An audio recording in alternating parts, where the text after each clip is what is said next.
right next to each other in the CFP rankings. Big one for Utah down in Waco as the Utes travel to take on the Baylor Bears. Big one in Provo tomorrow night as BYU welcomes in TCU.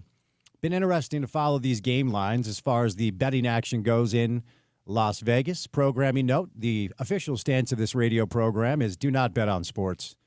You work too hard for your money, keep it in your pocket, keep it in your bank account. But the lines do tell a story. The Utah-Baylor line got all the way down to opened up at 9.5, went down to 7.5 yesterday. As we sit here today, the Utes are still a healthy favorite, 8.5 points on the road. Friendly reminder, Vegas builds in 3 points for the home team. So what they're saying is if Utah-Baylor played on a neutral field this weekend, Vegas believes Utah's about an 11.5, 12-point favorite to win that game. We're going to go over these matchups in detail, get you guys ready for kind of what both teams do well and how the other team can kind of counteract the strengths and weaknesses of their opponent. TCU and BYU tomorrow night at 8:15. This line, as we sit here today, is either 3.5 or 3. And if you take into account the 3-point built-in lineup matchup for the home team, Vegas believes BYU-TCU on a neutral field would be a pick'em, which I have to say is surprising to me. So we'll kind of get into these matchups a little bit. You got a couple of good games tonight. College football week 12, a couple of top 20 teams in action tonight. Louisville, very much alive in the race for the ACC. Hosts Clemson, one of the more disappointing teams in all of college football. Minnesota's at Autzen to take on Oregon, the number 8 team in the country. ESPN has Clemson. Louisville, Fox has Minnesota, Oregon. And a bevy of big-time games coming up tomorrow with playoff implications. College game day is in Pittsburgh, Pennsylvania for Notre Dame Pitt. Pitt 7-2, the number 22 team in the country. Notre Dame still very much alive for the CFP. They're number 9 in the country at 7-2. Got to keep an eye on South Florida and Navy. South Florida is a sneaky team to watch out for in the American that could creep up and potentially ruin things for the ACC, as we've talked about all week. Navy 7-2. They're 5-1 in the American. That's a big-time matchup. The Fox Big Noon crew, I believe, is at Northwestern in Chicago for Michigan Northwestern. And a lot of big 12 games we'll get into. Oklahoma is down in Tuscaloosa. Oklahoma at 11 is right in front of both BYU and Utah. Texas Tech hosts UCF. They should roll over them. Sneaky game out of the ACC is Miami-NC State. Iowa is in L.A. to take on USC at the Coliseum. Watch out for Duke, still alive. One loss in conference play. Virginia, UVA, and Duke in Durham is another big game to watch out for. And then, of course, the Saturday Night Tilt on ABC features Texas between the hedges at Georgia. Texas is at 10, of course, right ahead of Utah and BYU. So a big weekend ahead in the world of college football. Your Week 11 of the NFL got going last night, and it started off with a little bit of hope. But if you're a Jets fan, you know that hope is something that's never sustained. The New England Patriots won their 8th straight football game, 27-14 over the New York Jets last night at Gillette Stadium in Foxborough, Massachusetts. So we got a big weekend ahead in the NFL as well. Dalton Kincaid was just added to the injury report. Unfortunately, Dalton will not play for the Bills against the Bucs. That's a big game. So a lot of football on the show today. The Utah Jazz played an entertaining game last night. If you liked offense, if you believe that to win basketball games you need to play any semblance of defense, the Jazz probably aren't your team to cheer for this year. 132-122. The Hawks escape with a win. Our old buddy Quinn Snyder in town with some very nice things to say about Alex Jensen. And we'll play some of those comments for you guys on the show today in case you missed it. Utah Mammoth will be back at it against the Islanders at the Delta Center tonight. The Delta Center is the host of the Islanders Mammoth. Mammoth 10-7. They're coming off a 5-2 win over the Sabres. The Islanders 9-6-2. I believe the Mammoth are 5-1 at home. So a little hockey on your television set tonight, and then a busy weekend in the world of college basketball with both the Utah men and the Utah women in action. We'll get to that coming up on the show today. I'll do a little NBA right off the top. Our celebrity ESPN reporter guest today is Dave McMiniman, who pays $200 for a haircut and joins us from time to time.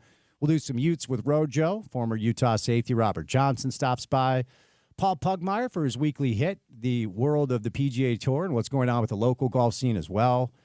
John Morris, the voice of the Baylor Bears, friend of the show. He'll stop by today to preview Utah Baylor, and then we'll preview BYU and TCU with our buddy Blaine Fowler from BYU TV, who joins the show on a Friday afternoon. So we've got Dave McMenamin, we've got Robert Johnson, we've got Paul Pugmire, we've got John Morris and Blaine Fowler. We've got a busy Friday show. Me, Spence Checketts, all of you, the great listeners, thank you for making us a part of your Friday. And that guy, Porter Larson, who just taught me that I have a USB-C input on my iPhone instead of the Lightning input, correct? I think. Okay. To be clear, I'm not like the tech guy to be asking. I just know that's the one that works in like most things now. Well, when you asked me, I could not have been more confused. But you're good. You're plugged in. You're charging. Indeed. Peek behind the curtain. My cell phone battery is almost dead. I said, Porter, do you have a cell phone charger? And you said to me, what kind? You said, is it a USB-C or a Lightning? And you may as well have been speaking Portuguese. I don't even know what that means. Yeah. We're in a different time now. I will say another hot take for you 2 days in a row. Right out of the gates. Yep. You need to slow your roll. But go ahead. I love it. The Delta Center? It's the Delta Center. Like this in what dumb hill are you choosing to die on while you're trying to make people say Delta Center? It's the Delta Center. It always has been. I'm going option C. Which is? The. Just the? Yeah, the Delta Center. Okay. Going the Ohio State route. Okay. Well, it's not Delta Center. And when people say it, they sound dumb. Here's the problem. It's grammatically incorrect, right? So, There you go. All right. He's Porter Larson. He produces the show. He will be the host of Utah Game Day. Coming your way tomorrow at 1 o'clock. Is that correct, young man? We start at 1. Who's going to be along for the ride? Mr. Trevor. Are you sure? I think we'll be in studio. Okay. He'll either be in studio or on the phone via the Batman signal. We'll shine it out into the skies, and Trevor will either show up or he'll call in, or we'll track him down. We'll track him down sometime. He was supposed to be in studio last week during the 4 o'clock hour, got stuck in San Diego, so he joined us over the phone.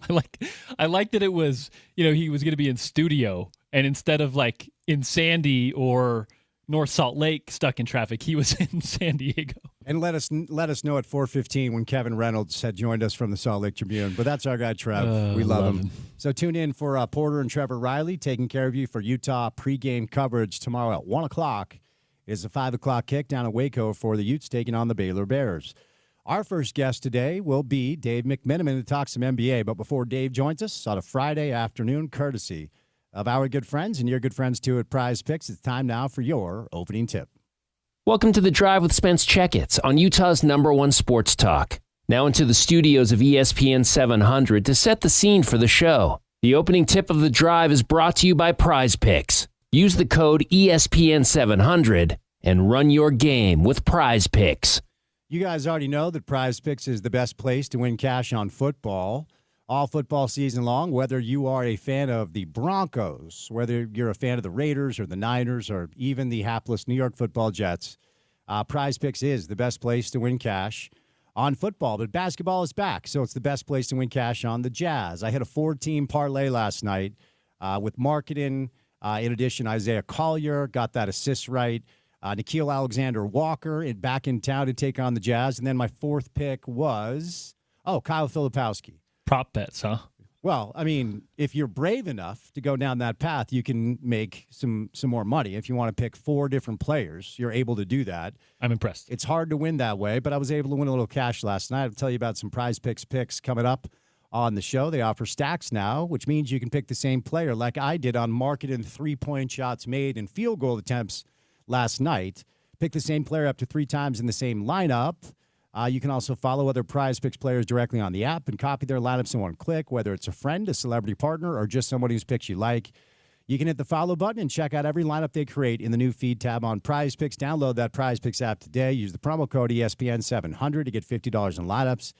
After you play your first $5 lineup, promo code ESPN700 to get $50 in lineups after you play your first $5 lineup, because on Prize Picks, it is good to be right.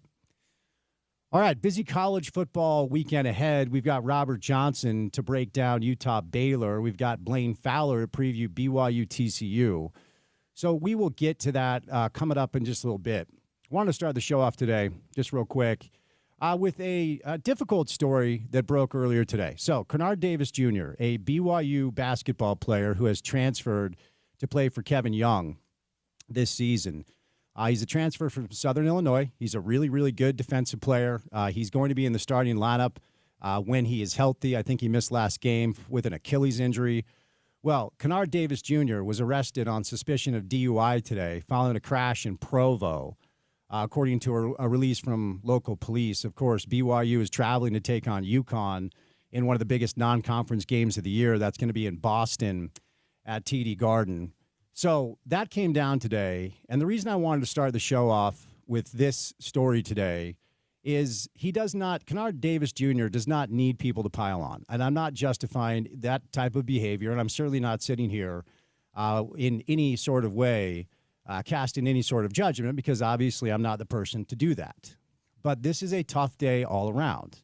Okay, so what we know at this point, it was 11 a.m. in the morning. Kennard Davis Jr. was on his way to travel with the team to head to Boston before this game against UConn. So we don't really know much outside of the other driver apparently ran the red light and hit the car that was driven by Kennard Davis Jr. His teammates stopped briefly because they were all headed to the airport.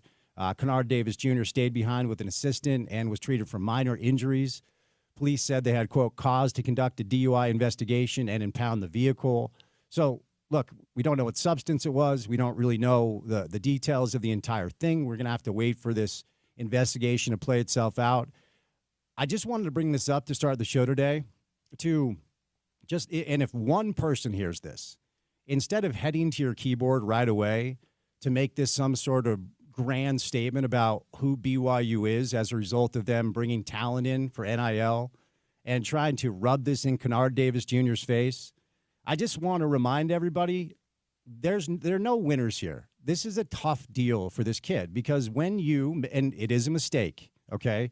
Certainly when you decide to take the risk, as I very well know, of doing this and potentially putting people in harm's way, you pay a serious, serious price, and you should, because it is a serious, serious mistake, and it's a serious, serious misstep. I just, whenever I see people piling on to a young person who clearly made an error, apparently he had an Achilles injury, so there's some conjecture out there that he was on some pain medication. I would very much doubt that driving on the way to the airport at 11 a.m., he was drunk. And if he's drunk at 11 a.m. on a Friday morning, driving to the airport to travel with his team, then these are problems that need to be taken very seriously. And I just don't think it's the time for victory laps. I don't think it's the time for Ute fan to pile on BYU as a community. I don't think it's time for a BYU fan to get on their holier-than-thou seat to look down on a kid who I guarantee you is in the depths of despair right now. He probably is now really fully understanding he's put his entire situation at jeopardy. He might lose his scholarship. He might get kicked off the team. He might have to find another place to play basketball. He might have to find another place to go to school. Okay, so while I understand it's easy to pile on the person that has made the mistake, even the person that has made the mistake needs kindness and doesn't need judgment. And this is not some grand statement about who BYU is in the new era of NIL. And they have sacrificed their morals in the name of adding talent. We understand the complications of the current situation down at BYU when it comes to their heavy economic investment to add talent to their basketball team and their football team. And I know it has caused a huge chasm in the membership of the church that care about BYU. There's one side that believes the success of the football and the basketball program leads to more exposure for the church. And there's another side that believes the economic investment in sport is a fool's errand and is sacrificing the message of what makes BYU unique and special. I know there are two sides here, and I get the chasm and the dichotomy between the two. All I'm saying is, if you claim to be a member of a church that believes in goodness and believes in forgiveness and believes in grace, Kennard Davis Jr. needs that today. And I'm just going to leave that there. We'll catch a break, and we're going to bring in Dave McMiniman right off the top to do some NBA, some Utes with Robert Johnson, a little golf with Paul Pugmire, then BYU Utah with Blaine Fowler. We'll get to know Baylor with John Morris, the voice of the Baylor Bears, off and running on a Friday drive. Keep it right here on ESPN 700.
tremendously sad story that occurred yesterday, and now, unfortunately, it's been announced that John Beam has died after he was shot on campus. John Beam was on Last Chance U. He was shot on campus in Oakland. So the chief of police in Oakland just announced that John Beam has passed away. If you watched that season of Last Chance U, this guy just seemed like a prince of a man. He seemed like the sweetest guy. And he was coaching that Laney football team. I believe he was serving as the athletic director in Oakland at this point. He sent 20 players to the NFL via the junior college route. A suspect has been arrested. So, he was coaching the Laney College Eagles. It was a 2020 Last Chance U season. And I watched that, man. I remember watching that series and just like having so much respect for this guy who was being paid pennies as an educator to try to help these young people get a college education. The assistant chief of police, quote, "This was a very targeted incident. This Coach Beam was, quote, open to helping everybody in our community." He was shot on campus. The president and the dean of the school, quote, "John was so much more than a coach. He was a father figure to thousands, not only men, but young women in our community."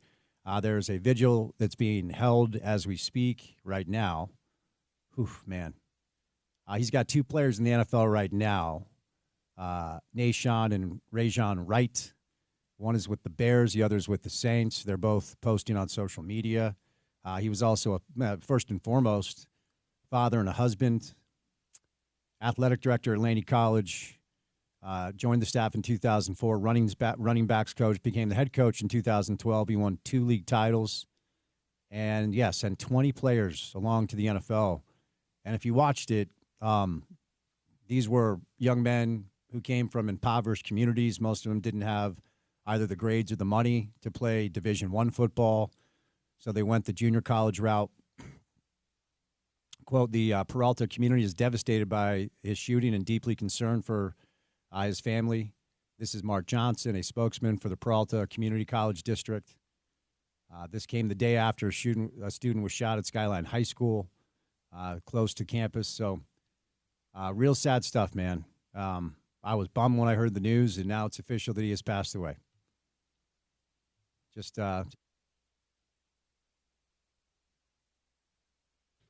here's something. There we go. We good? Yeah, sorry, I didn't do that. Oh, no, we're good. I'm going to catch up with Dave McMiniman here in a little bit, but I wanted to play this. Porter, do we have that sound ready?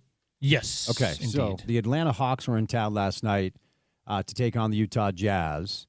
And, of course, Quinn Snyder, friend of the show back in the day when we first launched this show, which was over 6 years ago. Quinn was good enough to come in studio and give us like an hour. We had Jay Billis surprise him with a pop-in phone call. I think that interview is probably still up online somewhere. Anyway, Quinn was very good to me when he was in town for 9 years. And 7 of those 9 years, I was with the Jazz broadcast team and got to know Quinn very well. Hawks are a good team this year. They're 7-2 in the last 9. They were without Kristaps Porzingis last night. It was a offensive-minded basketball game. Atlanta had 80 points in the first half. They beat the Jazz 132-122, but as a lot of people know, during Quinn's tenure, the majority of it, his lead assistant was Alex Jensen, who is now coaching, of course, the Utah Utes. And after the game, Quinn was asked about his relationship with AJ. Yeah, I mean, to be honest, that one to me is a no-brainer. I could give you a long list. I think first, Alex was someone that you could always rely on, in multiple situations, whether it be with a game plan, more specific basketball role, dealing with a player. I think that is one of his many strengths, is his ability to communicate with players. He did that for years across, all different players. He, even though he wasn't a guard, he could still figure out how to talk to the guards. And he's someone that you would want you feel good about Alex leading a group that your son was a part of. And, and the obvious is that, his passion for the university and the community. Sometimes you don't see all of his emotion. You probably will more now. But he's incredibly competitive. And I think that's a must. I'm excited for him. So there you go. Quinn Snyder, head coach of the Hawks, spent 9 years here as the coach of the Jazz after being asked about Alex Jensen, hired as the head coach for the Utah Utes. The Utes under AJ are 3-0 to start the year. They're going to be back at it tomorrow against Sam Houston at 7 o'clock p.m. That's at the Huntsman Center. So if you want to head up and support Al and the Utes, definitely check that out. And it gets a little tougher after the next week or so. The non-con schedule will not tell us a ton. They are going to head to a tournament. Well, they're going to play Grand Canyon. Not coached by Dan Marley. I made that mistake like 70 times last year. At one point they were. But that's a team that goes to the tournament. They are going to play Cal on the road. They get Mississippi State before opening conference play. They will be at Washington. Their first conference game will be on, I believe, January the 3rd against Arizona. That Koa Peak kid, man, he's really, really good. The BYU game will be on January the 10th here in Salt Lake City. So we'll get to know these Utes a little bit more after a 3-0 start. But, of course, all eyes on Waco this weekend in Utah taking on the Baylor Bears. So we've kind of dug into this matchup a little bit. We will get with John Morris today, who's the voice of the Baylor Bears. We're going to do a little Utah football with Rojo as well coming up. When the line opened up at 9.5, I was a little surprised, not completely surprised. I mean, based off of the form that we find Utah in, and ironically enough, offensively more than anything else, it certainly felt like this was a team. And I know the bye week, the conversation about the bye week coming at a certain time, I just have to wonder if the way that this team was rolling, if you would have rather, just kind of kept going as opposed to taking a week off. But when it comes to mid-November, every team in college football could use a week off essentially to just simply get healthy. And I have not heard anything as far as injuries of note as it pertains to the Utah Utes. But as we discussed a little bit throughout the course of the shows this week, I'm not going to say this matchup has Cincinnati vibes, but it has something like it. Okay, if we dig in a little bit here, to what Baylor does well when they've been able to get wins. They have 4 wins over P4 teams and 4 losses against P4 teams. And in the majority of not just their losses, but even the close games, teams have been able to run all over them. Like K-State won the game 35-34, but they had a lot of success with the ground game. More or less, Baylor, under Dave Aranda, who is a defensive-minded coach, is really bad against the run, okay? So they have the 6th worst run grade, according to Pro Football Focus. All these numbers that I'm about to give you are courtesy of PFF. They do this really cool, like, college football preview show where they dig into the numbers, dig into the data, so we can kind of learn exactly how this matchup is going to go down. And when we talked about the Cincinnati game, it seemed to be a good chance Utah was going to be able to really have success because Cincinnati had the worst Pro Football Focus defensive grade against the run. Well, Baylor has the 6th worst grade against the run. So defensively, they're pretty porous up front, and we know that's where Utah shines. Utah, according to Pro Football Focus, has a 56% run rate. That's 3rd in Power 4. 6.1 yards per carry is 10th in Power 4. Here's the number that when I was going over it today and reading the Pro Football Focus preview, this will just tell you about Spencer Fano and Caleb Lomu in the offensive line. Number 1 run blocking grade in the P4, according to Pro Football Focus. This is a stupid number. Utah averages 3.1 yards before contact per carry, okay? So whether it's Devin or Wayshawn or Nakari or whoever it is, they don't get touched until they've already run for 3 yards. That's first in P4 by a long shot, okay? So when it comes to what Utah does well on offense, of course, it's pounding the rock, it's running the football, and Baylor has a 70.9 grade against the run, which, again, is the 6th worst run defensive grade in P4. They're also 84th in yards before contact. So when you combine that with Utah being number 1 in the country, that to me is super problematic for the Baylor Bears. They've allowed 4 quarterbacks so far to rush for 60-plus yards in a game, and we know that that's what Devin does well.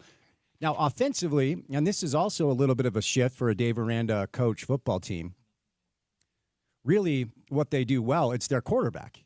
It comes down to Sawyer Robertson. So, again, when you look at the numbers, they're pretty stark as it pertains to what Sawyer does well and wins as opposed to when he struggles in losses. It does come down to the quarterback. So, number one, Sawyer Robertson is 6th in all of P4 in dropbacks. They fling it. They're going to throw it all over the place. He's 6th in dropbacks in all of P4 football. He's number 2 in pass efficiency in the Big 12. Number 1 is Josh Hoover, who BYU is going to see coming up on Saturday night. So according to Pro Football Focus, here are Sawyer's numbers in the 4 wins they have over P4 teams. So they're really focused on throws of 10 yards or more. In wins, he has a PFF grade of 90.7 with throws of 10 yards or more. That would be number 1 in the Big 12. He completes almost 54% of his passes of throws of 10 or more yards in wins. He has 12 of what they call big-time throws. That potentially are throws that could lead to touchdowns, and 4 of what they call turnover-worthy throws, which could lead to interceptions. It's a massive gap between what he does and losses. Okay, so here are the 4 P4 losses and Sawyer Robertson's numbers in those losses, throws of 10 or more yards. His grade in losses are 59.2. That would be second to last in the Big 12. Completes about 39% of those throws, only 5 big-time throws, and 9 turnover-worthy throws. Again, the big-time throws could lead to touchdowns. The turnover-worthy throws are, potential interceptions. So essentially, if Baylor's going to make this close, this comes down to Sawyer Robertson against Utah's secondary. And as we know, Utah plays the most man-to-man coverage in all of P4. BYU plays a lot of man-to-man, but Utah plays more than any team. They don't run the football all that well. This comes down to Sawyer Robertson and his wideouts. And he's got basically 3 really good wideouts and 1 really good tight end. Michael Trigg is their tight end. He's the player that Mack Rhodes basically accosted on the sideline for a T-shirt he was wearing in the year of our Lord 2025. Josh Cameron, Ashton Hawkins, Cole Wilson, and Kobe Prentice as well. He's got a lot of weapons on the outside, and they throw the ball around. So if Baylor's going to make this close, it does feel like it's going to have to be with Sawyer Robertson's arm. So Porter, as the host of our Utah pregame coverage, as I said kind of before presenting those PFF numbers with the breakdown, it's not Cincinnati, but it kind of feels like it. Right. I didn't realize, it's just one of those things, knowing Dave Aranda, because he coached here for a while, you just assume that Baylor's awesome on defense. They're the exact opposite, 6th worst in all of FBS against the run. Well, and yes, Dave Aranda has had good defenses, but when you look at the defenses he's had, that like his strong suit in just drawing up a scheme seems to be stopping the pass. It doesn't seem to be up front stopping the run. So it's just kind of diametrically opposed to what Utah does well. And, I like that you bring up the Cincinnati matchup, because I think if you gave Baylor and Cincinnati like inverse schedules, you would see those records kind of flip. Cincinnati, they have had the benefit of a Big 12 schedule that has allowed them to be into the race late into the season. I don't believe them to be on the same tier as I think Tech, Utah, BYU may be. And, we're going to see that at the end of the year. But I do think that, you'd see maybe a closer record to what we see from a Baylor if they had that schedule that Baylor's had so far. So, yeah, neutral field, give me Cincinnati in that game. But it is a similar schematic matchup. And for that reason, I know people on staff at Utah are kind of licking their chops in that regard. Utah 6 offensive linemen at times, more than any team in P4. They have tight ends that can block as well. The number that nearly made me, as the kids would say, LOL, 3.1 yards before contact. Yeah. Which is number 1 in P4 by far. I'd say it's an outlier. When you see the graph, you see the chart, it's like they almost had to extend the chart to get the Utah logo on there. Yeah, I mean, for the preview, the PFF guys actually put up a picture of Spencer Fano, not Devin, You know, like it was the thing we talked about prior to the start of the season. And if you want to understand how widely it's manifested, the fact that Devin or Wayshawn or any of these other players for Utah that run the football, whether it's Nakari, obviously, you know, they've relied on a lot of different Daniel Bray, Bert Ficklin's been in there. We've seen Nate a little bit. I don't know that we're seeing the defensive guys play offense much anymore because obviously we need to keep them healthy. But no matter who the ball carrier is, the fact that he runs for over 3 yards before he's even touched, that's an insane stat, dude. That is wild. Well, and then it leaves you with 2nd and 6, right? It leaves you with 2nd and 5 if they can get any extra yardage, 2nd and 4. And for a offensive coordinator, it's never easy. But, man, that's when your job is the easiest, is when you're getting in 2nd and manageable, your playbook opens up for a quarterback that relieves a bunch of pressure. I mean, it changes the way you play football, and it allows you to put your foot on the gas pedal rather than hitting the brakes and trying to backpedal a little bit. And that's just that's a benefit. That's a privilege when you're playing football and you can play aggressively. And that offensive line is allowing Utah to do that, and I think they will against Baylor. That is, as we've talked about much of this segment, that's the X factor going in. Can Baylor slow down the Utah run game at all? If they can, then I see this being a competitive game. If they can't, I don't see Baylor within a couple scores of Utah with the way they're playing and the health they have right now. Tell me what you've seen from Utah's corners, because as I referenced, if Baylor keeps this close, it's the arm of Sawyer Robertson, yep, and it's the ability of those, really 4 wide receivers that have 20 or more catches, and then the tight end who also really is like an NFL prospect. So we know that Smith Snowden is elite. Elijah Davis is playing out there. Blake Cotton's playing out there. And Morgan Scalley asks a lot of his cornerbacks, more so than any defensive coordinator in college football. If the corners are able to lock down the wideouts from Baylor, and if John Henry Daly, Lander, these guys are if they're able to bother Sawyer Robertson, it could get ugly. But that's how Baylor keeps this close. What have you seen from Utah's secondary this year? Yeah, I mean, the corners have given me no reason to really hesitate. The only broken coverages we've seen so far this year a lot of times have been kind of slip routes, the linebackers, and then the safeties on the second level struggling with some recognition stuff. There hasn't been much reason to worry about the corners, who they've been good enough this year that they've just been playing man a lot on the outside. And that's also a privilege on the defensive side of the ball when Scalley can look across the field and see either Blake Cotton or Elijah Davis and be pretty comfortable regardless of who they're matched up with, and then get the versatility of a Smith Snowden, of a Jackson Benny.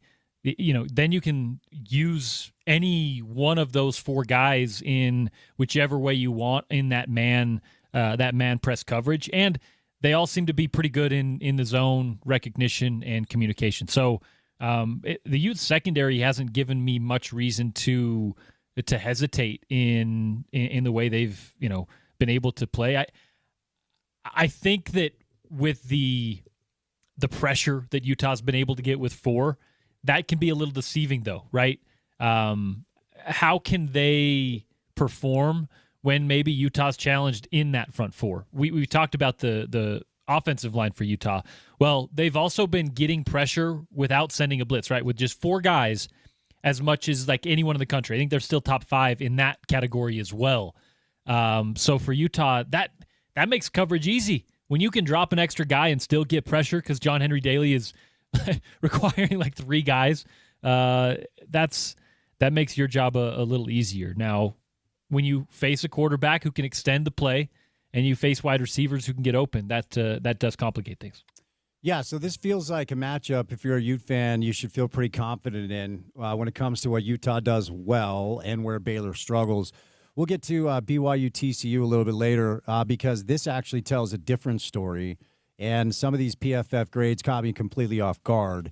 I'll just kind of tease this real quick. Texas Tech, the number 1 run defensive grade in the country, according to Pro Football Focus. TCU is 3.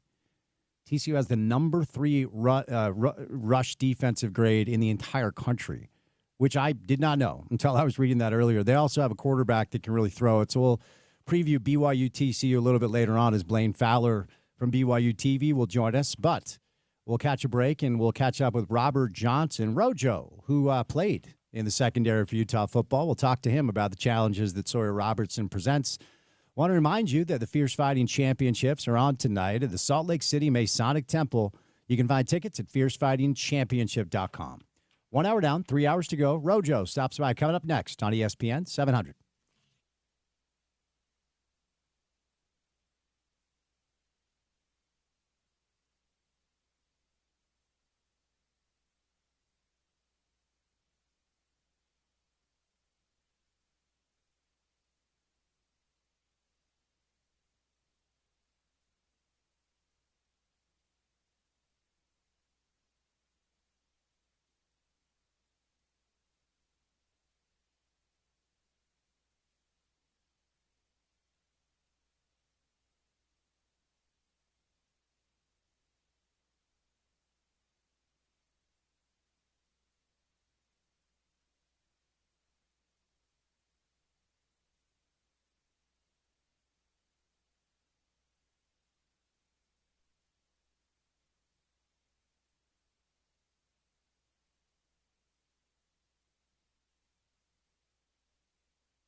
case you missed it, to update the story, John Beam, who was featured in the Netflix series Last Chance U, I think the season was 2020, has passed away after he was shot on campus in Oakland earlier this week.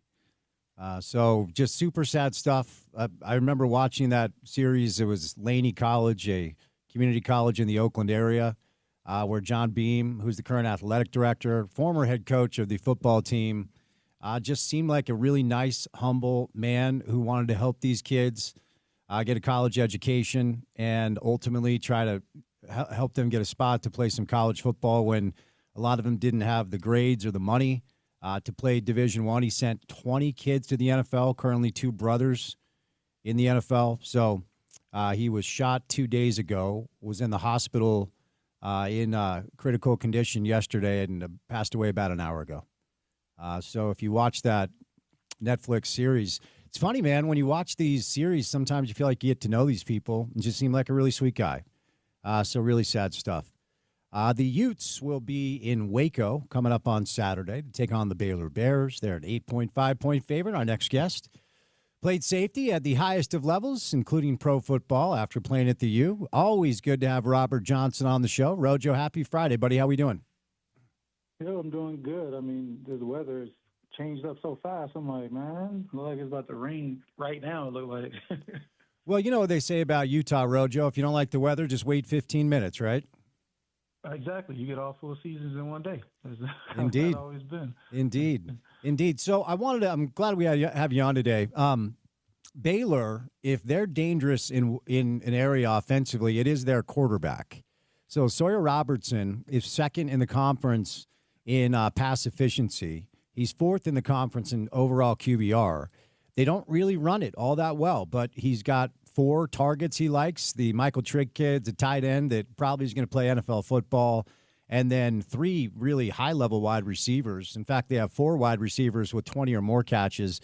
So you played in the secondary. When it comes to playing for Coach Witt, playing for Morgan Scalley, how do they prepare you guys to make sure you're ready to stop a pretty dynamic passing attack, which is what Baylor has this year?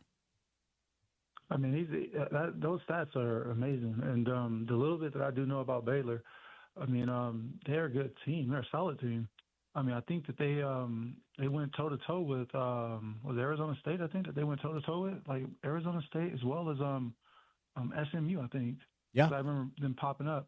Like, they didn't lose those games by a whole lot from my understanding. I think they only lost by, like, either 3 or maybe it was 4 points. But either way, their quarterback is very good, like he is. But it's one thing that I would say that I know that Coach Scalley will probably lean in towards is that he's not a mobile quarterback. Like, he don't really run much. So to me, you got to get that front 7 to get to him and like pretty much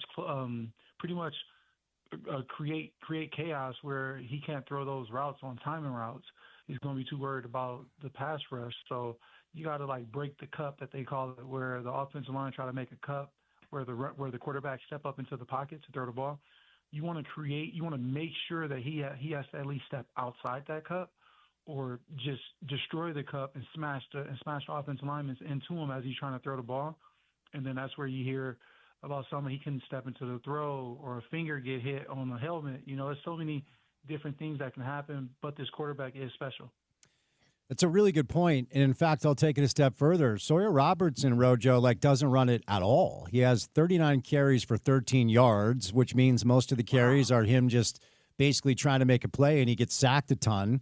So the quarterback doesn't run it at all. He's 6th in dropbacks in all of P4.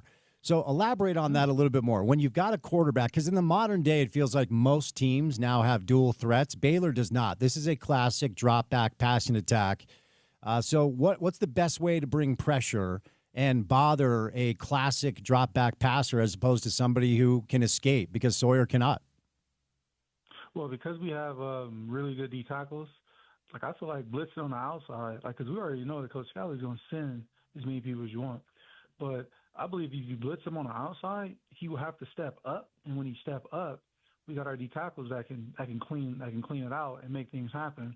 But because he's a drop back quarterback, from what it sounds like, Like, I'm not saying he's Tom Brady, so hopefully nobody will be like, oh, you think he's Tom Brady? I'm not saying that he's Tom Brady, but when Tom Brady played, we all know Tom Brady don't run.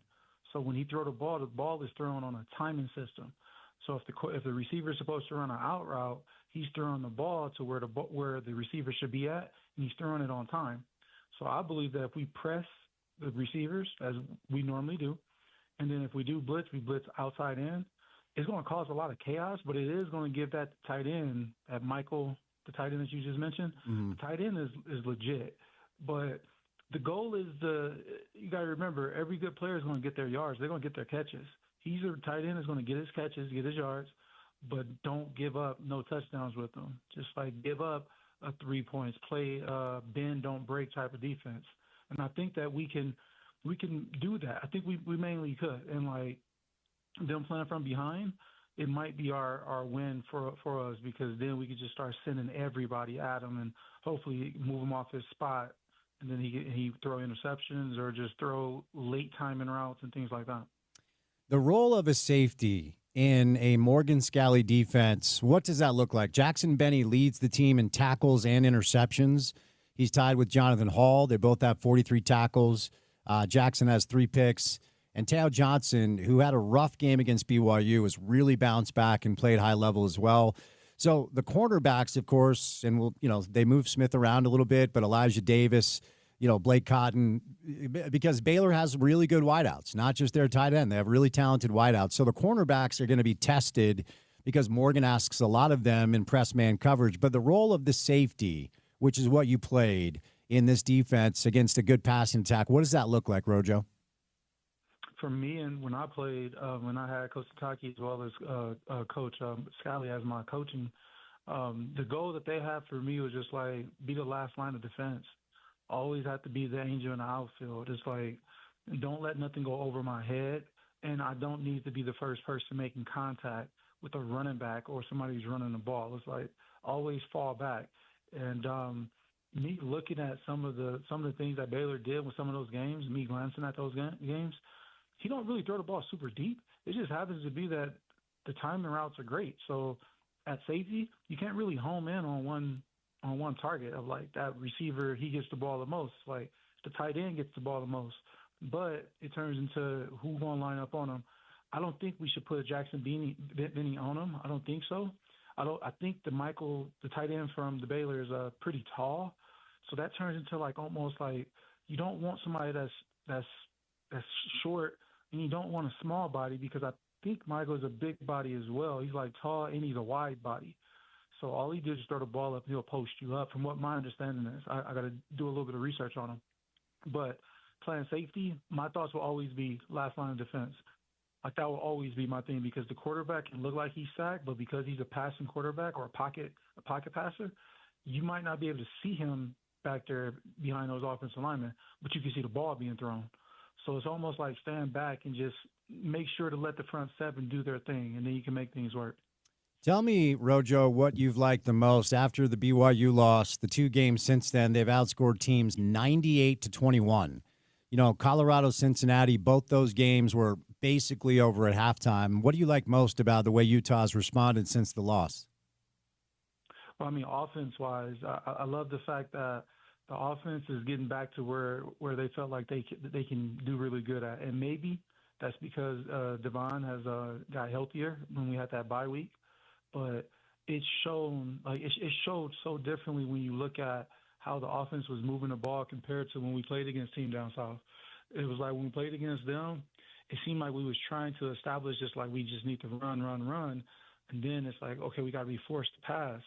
But right now, looking at the Cincinnati game as well as the Colorado game, we wasn't just a one-dimension type of offense from my understanding, from me looking at it. It looked like we was able to run the ball when we wanted to at any time, pass the ball anytime. It wasn't feeling like he was being forced until like a 3rd and long, and it was like you got to pass it. It was like, no, we just got to do what we've been doing at the beginning of the season, manage out everything, keep the first downs close, make sure that it's always the play has to be like short yardage, make sure it's like 1-2 yards to get the first down, and just get the first down and go from there. So it's been really, really good to see that. I got to share with you the stat that I stumbled across this morning that almost made me laugh, Rojo. So of course, we all knew that this offensive line had a chance to be really, really good. And, Spencer Fano has played his way up draft boards, and Caleb Lomu will have the chance to do that next year. Utah leads the country in yards before contact per carry. So they're averaging 3.1 yards before Devin or Wayshawn even gets touched. 3.1 yards before you even get touched. I mean, it's one thing to talk about run rate or yards per carry. How nice is that as a ball carrier that you're running for 3 full yards before anyone even gets a fingernail on you? That's so good. I mean, I didn't know that we had that stat. That's an amazing stat, especially like you mentioned. It's not just like the conference. This is a country, the full NCAA, and that is one of the most amazing stats that I've heard in a while. Because sometimes us fans and people that's listening, like 3 yards, like making sure you get 3 yards when you only need 10 on whatever play you get in 3 yards, you can get a first down, and you can get a first down easily. Like knowing that if you go 3 yards without being touched, first down, second down, third down, fourth down is 4th and 1. And we all know that we got big bodies that can move them. So that's like a huge stat. And I played running back in high school, but seeing and hearing this, it makes sense. Because Will Parker is getting up. He's getting up on the DBs, on the defensive backs and safeties really, really fast. And I always wondered, like, that if somebody's falling out of their gap, but nope. Our offensive line is just so good. They know how to combo block where they blocking a D tackle and they blocking up to the linebacker. So now they're putting their body on a linebacker, which is giving our running backs the opportunity to see a hole. And then now you just see the secondary. You could just either make a move, run through them, or figure out what it is. So that's an amazing stat, and it shows. Like, you could clearly see it. It shows. Yeah, Porter just made the point that when you're running for 3 yards without being touched, you're forcing the safeties to get involved really, really early. And if we unpack this a little bit more, Rojo, Utah, a 56% run rate, which is 3rd in P4, 6.1 yards per carry, which is 10th in P4. The offensive line is number 1 in P4 with the blocking grade from PFF. And then on the other side, Dave Aranda is known as a defensive coach. This is not a good defensive team. They have the 6th worst run defensive grade in P4, Baylor does. Their run defensive grade is 70.9. That's according to PFF. That would be 3rd last in the Big 12. And I just referenced Utah is 1st in P4 in yards, per carry before contact. Well, Baylor is 84th in yards before contact, so they do not stop the run well. They really don't get to the quarterback. Baylor's allowed 4 quarterbacks to rush for 60 or more yards already. So when you look at that dynamic, do you just expect Utah to run the ball down their throats the way they did against Cincinnati, or do you think we're going to see kind of a change-up? I feel like it might be a change-up because hearing that stat, the getting contact, like 3 yards down, like that is one of those stats where it's like you can run the ball and then you could play action, and then their secondary will come up naturally because they've been so beat up on runs the whole season that they would naturally come up, and then you can beat them deep with a play-action deep shot. And we have had some play-action deep shots as well, and sometimes we catch them, sometimes they'd be overthrown or something happens. So if the way I'm feeling, like the stats are the most important piece when it comes to looking at a team. So I want the fans to understand that. But then at the end of the day, it turns into what have you done? What is the things that you have done good and continue to do it good? So we just got to hope that Utah show up and we keep doing what we're doing. Just like continue to just run the ball when needed, or run the ball run the ball really, really, really good, and then turn around and do the play actions on offense. Then defense-wise, we just slow them down, bend, don't break, and it should be an easy game to get around. But we hopefully we're not looking forward to what can possibly happen with the playoff picture. Yes, good point, and I do want to get there in a moment. But one of the things that Jason Beck has proven to be elite with when it comes to his play calling, and the PFF guys were breaking this down this morning as well, is disguising who carries the football, right? So it's a lot of, fake handoffs. Sweeps. Yeah. Does Devin have it? Does Wayshawn have it? Does, Daniel Bray have it? From a defender's perspective, because, again, you played safety at the highest of levels, what does that bring to the table as far as complications when an offensive coordinator appears to be so good at disguising who's running the ball? Well, I mentioned this at the beginning of the season, is that the way that this offense is set up to slow the defense down. Like, the reason that there's so many moving pieces before this play and you don't know who has the ball, it's to slow the reaction time of a defensive back or a defensive player, so then you can give the ball to the person that's open. So we're running it really, really well. And me, to answer that question completely, of me playing safety and seeing all this movement and seeing everything that's happening where I'm not really seeing the ball, I would have to go back into, like, the basics of, like, last line of defense. That's it. Like, just be the last line of defense. Like, when I was playing, I think most of the fans probably know, when I played, I made sure no ball was being thrown over my head. I didn't care what offense it was being ran. It's like the goal was never let the ball go over my head. And sometimes as a defensive back, when you see this offense that's so powerful and so many different ways of changing directions, moving pieces and motions and all that stuff, you got to stick to your basics and just be like, yo, I'm a safety. I know that I need to play back, not play up. But everybody don't think that way in college, because I know that I was in college saying I need to get my stats. So we'll see how everything goes, and I hope that Coach Beck keep it going, because it's working. So keep it going. You referenced Wayshawn, and look, it's always good to have multiple options because you want to keep usage low so players are healthy for the stretch run. If Wayshawn goes for about 130 in each of the final 3 games, he will get over 1,000 yards. And as you know, Utah football is certainly known for great running backs. We could name all of them, going back to Jamal Anderson, and we could go down the list where you played with some great ones too. Devin, 94 carries, Nakari, 88 carries, Wayshawn, 87, and Daniel Bray has come on. He now has 31. Nate has 16. Does it feel like Wayshawn is maybe being, I don't want to be critical because the run game is one of the best in the country, but would you like to see Wayshawn maybe get a little more action, some more carries? No, because the way I'm thinking is, like, he's being a good role player. And that's one of the best things to have on a team, is that he's not selfish, from my understanding. Like, I haven't been at the practices and everything, but when he gets the ball, he knows that he might not get the ball a lot, so he makes plays. And when he makes plays, he celebrates. We all know that. But then even when some of the other people make plays, I see him on the sideline celebrating for him. So, and me, from what I'm feeling, he's a real team player, and he's putting aside egos to make sure that he do what's best for the team. So to me, yes, he's one of our best running backs. He's one of our top running backs, because it seems like every time he gets the ball, he wants to score. I think if we continue to leave him in his role that he's playing, he's going to always be hungry, because it's never going to get to a point where he gets too many carries and it's like, okay, like I'm gonna get a big run this play, next run I'm kind of tired. It's like Coach Beck is keeping him fresh, and when you keep him fresh, it throws off the defense, because we don't know what's going to attack us, because the way that the run game is set up and the way that the quarterback runs, as well as the receivers are starting to step up too as well. I'm like loving the way that they played last game. They played really, really well.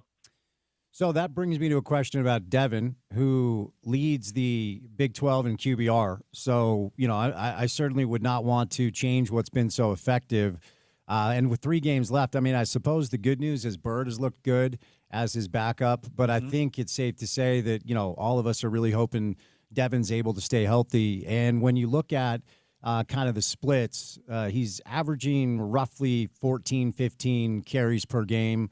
His season high came week 1, UCLA 16. He had 14 carries against Cincinnati, 15 against BYU, 10 against ASU. The only game where he wasn't in double digits, of course, was Cal Poly, because that was over before we could even get our popcorn.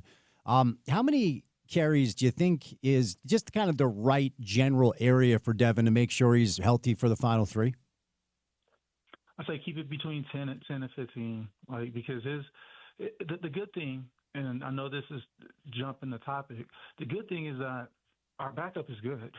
Like you said, our back Bird is good. Like, he is, like, from when I watched him play, I'm like, okay, he's a freshman that's going to get better with his accuracy, and he already got the running down, and he's solid. So I'm like, we will be fine. Like, if something was to happen to Devin, even though God forbid something happened, because it seems like that's always our luck here at the University of Utah, but if something did happen, we have a pretty solid backup that I'm 100% confident in, that we can still go out and win some of these big games if we make it to that postseason of making it to the playoffs, and we don't have Dan Fears. Like, we can still make things work, because Bird is pretty solid. Utah is an 8.5-point favorite, Rojo, on the road. And road games, as you know, this time of year, they're tricky, no matter what it is, So what do you make of, and Vegas also builds in 3 points for the home team. So what they're telling us is if these two teams played head-to-head on a neutral field, they think Utah's about 11, 12 points better than Baylor. What do you make of that line? Do you feel like we'll get a close game, or do you think Utah has a chance to maybe run away from them the way they did against Cincinnati and Colorado? I hate the lines when it comes to some of those casinos. I really hate them, but it seemed like about 85% of the time they're right. They're right on point. The way that I look at this is that when you play any type of away game, you got to hope that you just show up, or you got to hope things don't backfire. We might not know that when the plane land, probably the hotel not ready, or people calling the phone. You just never know about all these different variables that can be thrown into it. But I think the line will be good. I think that line is set pretty straight. As long as we come out and do what we're supposed to be doing in the first quarter, the game will be smooth sailing if we do what we need to do in the first quarter. Because Wyoming game, the first quarter, we didn't do what we supposed to be doing, so then it became almost like an uphill battle. And you don't want to have an uphill battle down there in Baylor. Their fans are still showing up no matter what their record look like, and the team is still a team. And like I mentioned, think about what they did against these other teams that was supposed to have been dominant, like the SMUs, the Arizona States. I think they had another game that they played really solid too. They played really solid at too. But regardless of the matter, that's still a team that can win. And then when you're playing at home, they got a higher chance. So you referenced not looking ahead to what the potential could be for this team. And as I've been saying all week, and I'll say it right now, and I'll probably say it 3 more times before I sign off air today, if you're a college football fan and you reach mid-November with something to hope for, you are very, very lucky. Most of the teams in college football right now have essentially been eliminated altogether, are trying to make a bowl or trying to make their way to maybe a better bowl. Utah still has a chance to make the college football playoff. You played for Witt, Morgan, and the coaching staff. What's the challenge to make sure that Baylor is the main focus and not look ahead to what could lie ahead? Well, Coach Wood always says, 1 week at a time. That's all you can think about, 1 week at a time. And I don't know much about how the new playoff system is going to go, but I've been playing college football on my Xbox, so I've kind of been getting the feel for everything. But I really believe that if we win out like we're supposed to win out, as long as we don't make it to the Big 12 championship game, I think we have a huge shot at making it to the playoffs. Because the reason I even mention that is because the Big 12 championship, they're going to have either a 1-loss team in there or a 2-loss team in there. And all we have to do is just win out. So then if there is a 2-loss team that's in that championship game, if they lose, they become a 3-loss. So then what happens is that we bump. So I think that we can slide in there the way that the rankings is set up, where it's only 1 through 12. You don't really have to win your conference to really make it to the playoffs. It's just make sure that you're winning those November games, and make sure that when you win them, you dominate them. You don't just win by 3 points. You want to dominate them so they can start putting Utah into that conversation. So right now, I think this is a really good time of the year for us, and we're blessed and lucky that the University of Utah is in this type of position, knowing with those losses that we did get. But we can make it. We just got to do what we do best, which is control our own destiny. Okay, I know you're a Ute through and through. Okay, so I know the following scenario is going to land on your heart in a positive, right? But I've just got to ask you about this, Rojo, because I'm going to elaborate on the point you just made. There's a very legitimate possibility that the following happens. That Utah wins their final 3 games, and BYU wins their final 3 games, and BYU goes to the Big 12 championship game against Texas Tech, and then BYU gets stomped by Tech again, and Tech gets in as the automatic qualifier from the Big 12, and Utah gets in as the at-large qualifier from the Big 12, while BYU is out. Okay? So, but BYU won the head-to-head, okay? And I continue to say, sorry, Ute fans, that has to matter. The games have to matter. It does. If that scenario goes down, though, as simply a competitor, what would you have to say about it? To be honest, it's Texas Tech beat both of us. That's what I would say. Texas Tech beat both of us. But the schedule strong. What do they say? Strength of schedule. Yeah. Yep. I believe the strength of schedule it puts us there. So I mean, sorry for the people down there and team down south in Provo area, but if it happens this way, I mean, just be happy that we at least got one school from the state of Utah into a playoff because it seemed like nobody ever liked us. Yeah, we'll have to see how it plays out. Is it just time to say that Tech is the best team in the Big 12? Give them their flowers for how they've looked and how they've played? I don't know. I as much as I watch them play, they're very beatable, like 100% beatable.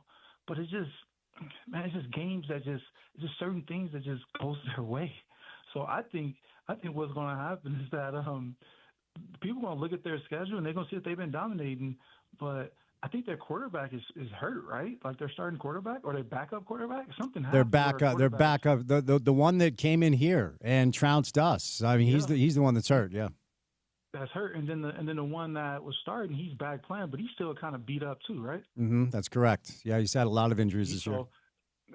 Who knows? Probably the committee, the selection committee, they might do exactly what they did a couple of years back against Florida State, where the starting quarterback was hurt, and then they was undefeated, but the starting quarterback was hurt, and it was like, you don't have your starting quarterback, so this might change up. And then all of a sudden, Florida State get out there in that bowl game and got whooped, or was it the first round? They got whooped. So I'm not hoping for the bad for Texas Tech quarterback situation. I'm definitely not, but I'm really happy that the selection committee just put back in Harlan, because I think Harlan would have an open heart to what's happening, and he would do favors for us. But I think that's would be like the biggest thing with Texas Tech is that if they don't have if their first quarterback is not as healthy, they play all right, but they don't play like dominant. It's just their defense is just so good. The defense is amazing. Would you be so bold as to? Oh, go ahead. Sorry. No, I would say they lost to Arizona State, though, so that tells me enough. Yeah, they did. They did. You're right. All right, before I say you loose, would you be so bold as to give us the Rojo prediction for Utah Baylor coming up tomorrow night? Well, because I don't really know the weather up there, I don't know what the weather going to look like, but what I can say is that if we can score on defense, we should be able to blow them out the water. It should be 21 to at least 7 by the time the first half is done. So I'll give us at least a three score advantage over them. So we should win that game by 3 games. I mean, by 3 touchdowns. We should win that game against Baylor. The weather tomorrow in Waco, Texas, is warm and sunny. It actually looks like it might even be hot, Rojo. Like the high is 84. Man, I wish I lived in Waco right now.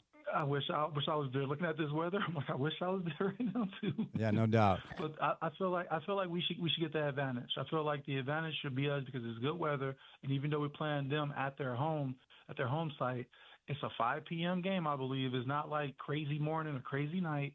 We should be fine, and we should just do what we've been doing, which is steamrolling the defenses that we play against, and then slowing down whatever offense that we play against. Rojo, you're the man. Great insight for this Friday prior to the game coming up tomorrow. So have a great weekend. Enjoy the game. We'll chat soon. Thank you, too. Go Utes. Robert Johnson, former Utah safety, played in the NFL for a while as well. Utah Baylor tomorrow in Waco kicks off at 5 o'clock. Our pregame coverage with that guy, Porter Larson, and Trevor Riley will begin at 1 o'clock. So stay tuned for that. We'll have like 10 hours of game day coverage. Rojo thinks it's going to be a little bit of a butt whooping, and the boys in Vegas seem to agree. We will catch a break and switch gears coming up. Paul Pugmire stops by for his weekly hit, the latest on the PGA Tour and the local golf scene. We might talk about my mediocre golf game, how I can improve. We have John Morris, the voice of the Baylor Bears in the 4 o'clock hour, then Blaine Fowler, our friend from BYU TV, to preview BYU TCU. Busy Friday show. It's good to have you with us. Keep it right here on ESPN 700.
We've got, let's see, we've got John Morris on the show today. He's the voice of the Baylor Bears. The Utes are in Waco coming up tomorrow night for a big one. 8.5-point favorite. So we'll get to know Baylor a little bit better with our play-by-play voice. Blaine Fowler, our friend from BYU TV, stops by. We'll preview BYU TCU and maybe a little BYU UConn. It's a big one on the men's basketball side of things. The PGA Tour is in Bermuda for the Butterfield Bermuda Championship. I'm an expert on this tournament. I very much am not. My guess is our next guest is. Hello, Paul Pugmire. Happy Friday, sir. Happy Friday, Spencer. Tell me about the Butterfield Bermuda Championship. What should we know about this? It's part of the fall series that we've been in for the last, a little more than a month. And it's wrapping up. The fall series is. The fall series, of course, is that set of tournaments the PGA Tour does that targets the players who are between 50 and 150 in the FedEx standings at the end of the regular season before they go into the Tour Championship at Eastlake. These are players that are trying to get either into the top 60, where they get some favored status next year. They've already got their cards wrapped up, but things get a little cushier if they get into the top 60. But the real drama is the players trying to keep their cards. This year, the first year that the cards are only given to the top 100 players rather than the top 125, as it's been for a long, long time. And so there's a whole bunch of players who are using this fall series trying to either maintain and protect their top 100 status or play into a top 100 status. That's what's going on in Bermuda. This particular course is a seaside course with a lot of wind. Scores tend not to be really low at this event because of it, and makes for pretty good TV when it's getting kind of chilly up north. Adam Hadwin is your leader as of now. He's at 11 under. Is Adam Hadwin the guy that got tackled on the green? When it was the other Canadian who made the putt. Why am I not? Nick Taylor, yeah. my guy who I was honorary observer for. So Adam Hadwin was the guy that the security guard tackled on the green. I remember that correctly. Yes, you do. It just makes my life worth living that's what you remember about Adam Hadwin, because the reality is that moment will chase him the rest of his life. There's no getting around it. and go ahead. He's a good player and he's a great guy and he's fun to watch. But no, he got blindsided on the 18th green celebrating with Nick Taylor, and that's his moment now. Because Nick made that 72-foot putt to win the Canadian Open, right? Yeah, that's right. Mm-hmm. Yeah, and so Nick and Adam Hadwin are both Canadians. It had been 50-some years, whatever, since a Canadian had won the Canadian Open. Nick Taylor comes down the stretch, and he sinks that massive putt, and he steam trains it in. It rattles, it goes in, and he wins the Canadian Open, the first Canadian in a long, long time to win the Canadian Open, and everybody's going nuts. Mike Weir is standing right there. He's on the green celebrating with these guys, but everybody knows who Mike Weir is. They're going to leave him alone. And the security guy took out Taylor. And I think Coach Witt would have been very pleased with that tackle. It was well done. I can't imagine the overwhelming feeling of joy when you hit a 72-foot putt to win the Open Championship on your home soil. My goodness. Yeah. Awesome moment. Yeah. Yep. One of my favorites. And the other thing is, I gained a lot of respect for Adam Hadwin, because if that was me, that security guard is getting a right cross and then potentially a lawsuit afterwards. He was so nice about it. He was just really, really kind afterwards. I gained a lot of respect for him. Oh, the Canadians are nice. We know that. Yeah. Here's the thing. They are, but I have two in-laws that are Canadians. They're kind of like BYU fans. They're very nice on the surface. But if you dig deep down, there's a competitive streak to them that you don't want to mess with. I'm going to take your word for it. I love how Paul will never take my bait to talk either Utah or BYU. All right, let's move over here. I see that Zach Blair is tied for 7th in this tournament. Okay, so our local guy, BYU alum Zach Blair, tied for 7th at 7 under par. What's at stake here for Zach during the fall series?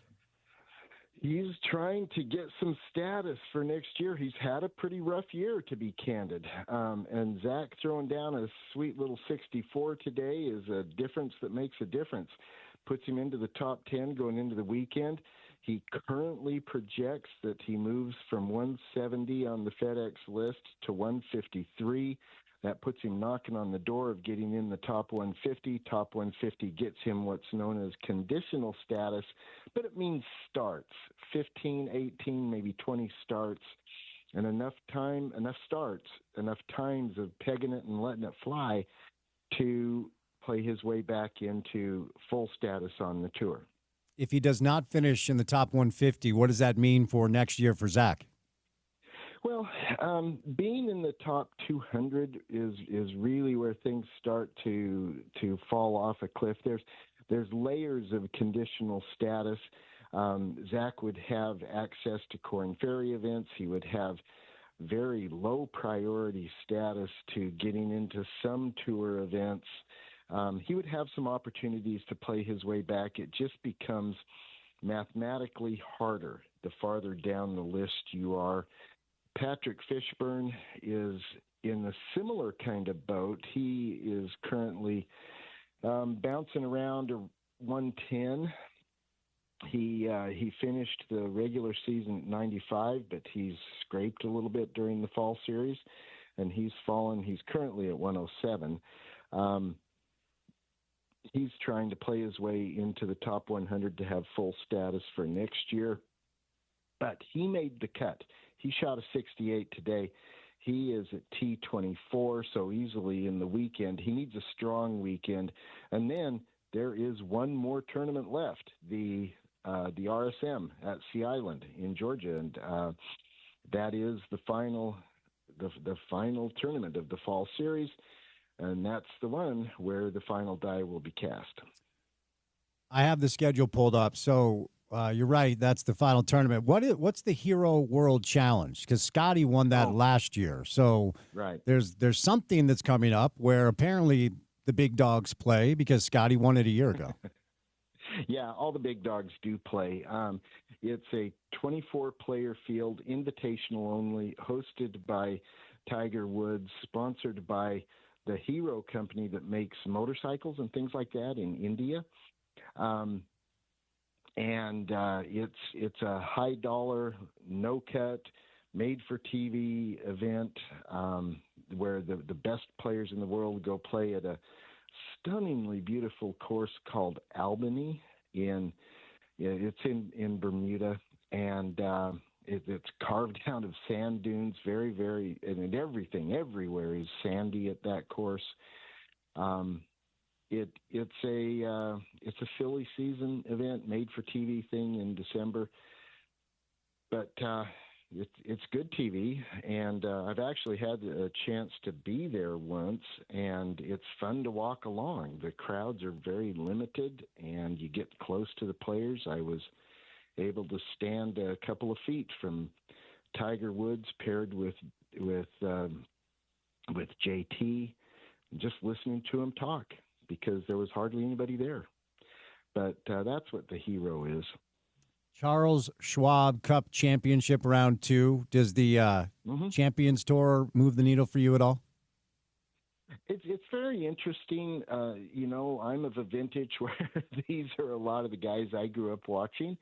And so, yeah, I'm interested in what they do. Candidly, as good as they are, and talent ages well in golf, it's still not the games they played when they were younger, when they were stronger. There's no question about it. It's interesting to watch, and I do like it, but it's not the PGA Tour. What are the qualifications? How do you get on the Champions Tour? What does that look like? So it's based mostly on your regular tour history, what you did in terms of winning tournaments, winning money, winning majors, and then there is a pathway on, but it's steep and narrow. They have a Q school, but only the top 5 get through the Q school onto the Champions Tour, and there is some relegation, but not as much as you see. It's not as harsh or as cutthroat as you see on the PGA Tour. The thing about the Champions Tour is it's run by the PGA Tour, just like the Korn Ferry is, just like the Americas Tour is. And the Champions Tour, what the PGA Tour really wants out of that is for the players to be involved with, to play with, to spend time with corporate sponsors. And, you think about the players who are on the Champions Tour. Who doesn't want to spend some time with Bernhard Langer and Ernie Els and Fred Couples? I know I do, but I'm not a sponsor, so I just get to watch it. But that's really what it comes down to. But it's fun to see these guys. Is there an age, like once you hit this age, you have to play on the Champions Tour? Okay, what is that? Well, you don't have to. You get to. Oh, okay. And that's actually an interesting question. I appreciate you bringing it up. So when one turns 50, that's the cutoff, 50th birthday. So mark your calendars. December 30th, Tiger Woods turns 50. Does he decide to play on the Champions Tour? Nobody knows yet. I don't think Tiger really knows yet. But he is eligible on his 50th birthday to play in the next Champions Tour event. There's a lot of these players who, as they are going from 49 to 50, struggle with the idea, do I want to do it? Am I still competitive on the big show? Do I want to have a foot on either side? And you see over the years great players with great careers struggling through this exact question and bouncing back and forth and figuring out who they are and where they are at this point in their lives and where it all fits for them. Tiger's in his boat, in that boat now, in his decision-making period right now. It'll be so interesting to see. But there's a lot of them that kind of bounce back and forth. And, Phil famously did before he left for the Live League Tour, whatever. Good land. He had won on the Champions Tour before he won his final major when he won the PGA at Kiawah Island. So he was bouncing back and forth at that time. Still obviously had a heck of a lot of game. Right now, Stuart Sink, who is leading the Schwab Cup Championship, he's kind of in that realm too. I think he's 52, so he's played for a year, a little bit more. But he still will tee it up in regular PGA Tour events sometimes too. So 50 years old, what you're saying is I have 3 years to dial my game in before I can make the Champions Tour. That's what you're saying. Yeah, I am, and I'm cheering for you. I'll help you. What do I have to improve on the most in order to qualify for the champion? Besides everything, specifically, what do I have to improve on the most? Golf. All right, Paul, come on. Come on. Give me one area that I need to work on the most. Not giving shots back. These guys are really good at saving a missed shot. They miss shots. They totally miss shots. But their magic power, and I'm talking about the Champions Tour players, I'm talking about going back to their regular career on the PGA Tour, they don't give shots back. They find a way to scrape a par. They find a way to make a disaster hole a bogey. And they take the bogey and they move on because they know they're going to pick it back up with a birdie, with one birdie. They don't let it become a double or a triple that takes 2 or 3 birdies to make up. That's what these guys are really good at, saving shots, not giving them away. I'm going to guess you played Torrey Pines, yes? I've walked it a lot, but I haven't actually played it. Huh. Interesting. I finally found one. Which north or south? Which course is more playable? I'll say. Well, okay, they're both built on a cliff on a bluff overlooking the Pacific Ocean with a lot of wind and a lot of weather. Staggeringly beautiful, but it is the South course that is the championship course. Ah, I see. Well, I ask because I'm going to San Diego, and I could not get on Torrey because they open up Say again. It's hard to get a tee time at Torrey. Yeah, they open up a 90-day window, and apparently within 2 days they're all basically taken. Give me a good San Diego golf course recommendation, Paul. Oh, Goat Hills. Absolutely. Go play Goat Hills. Goat Hills is more fun than anybody should be allowed to have. It bills itself as the People's Country Club. It is in Carlsbad, just a little north of San Diego. It's a gathering place for regular people, and the course is interesting and fun. Very hilly. You get a lot of up and down and sideways shots. Go play Goat Hills. It is a gas. Goat Hills. All right. If you had to recommend a golf trip for our listeners right now that are like into the game, like millions of others, #shrink the game. That's my endeavor over the past 4 or 5 years. And you recommended one golf trip. What golf trip would you recommend the most? That is such a good question. There are so many really great ones. I'm going to assume weather is good, regardless of where you're going. Let's assume weather is good. You hear Bandon Dunes a lot. Yes, absolutely. Bandon is a destination trip. It's out in the middle of nowhere, and the Kaiser, I forget his first name, Mr. Kaiser, who developed the concept of Bandon Dunes and then developed the first course there. There are 7 now. This idea of destination golf, that golf nerds would travel for great golf, and it did not need to be in a big city or an interesting place that had other accoutrements, that had other appealing things to do. People would go to play golf just to play golf. He proved the concept. And so you add it all up, and actually the reason I asked about weather, I'm going to lean toward Wisconsin.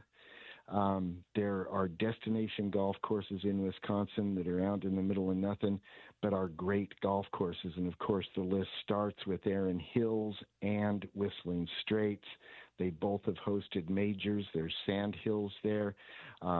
There's a reconstruction to the old blueprints of a course on Long Island that was built after World War II but has since been plowed over and turned into housing.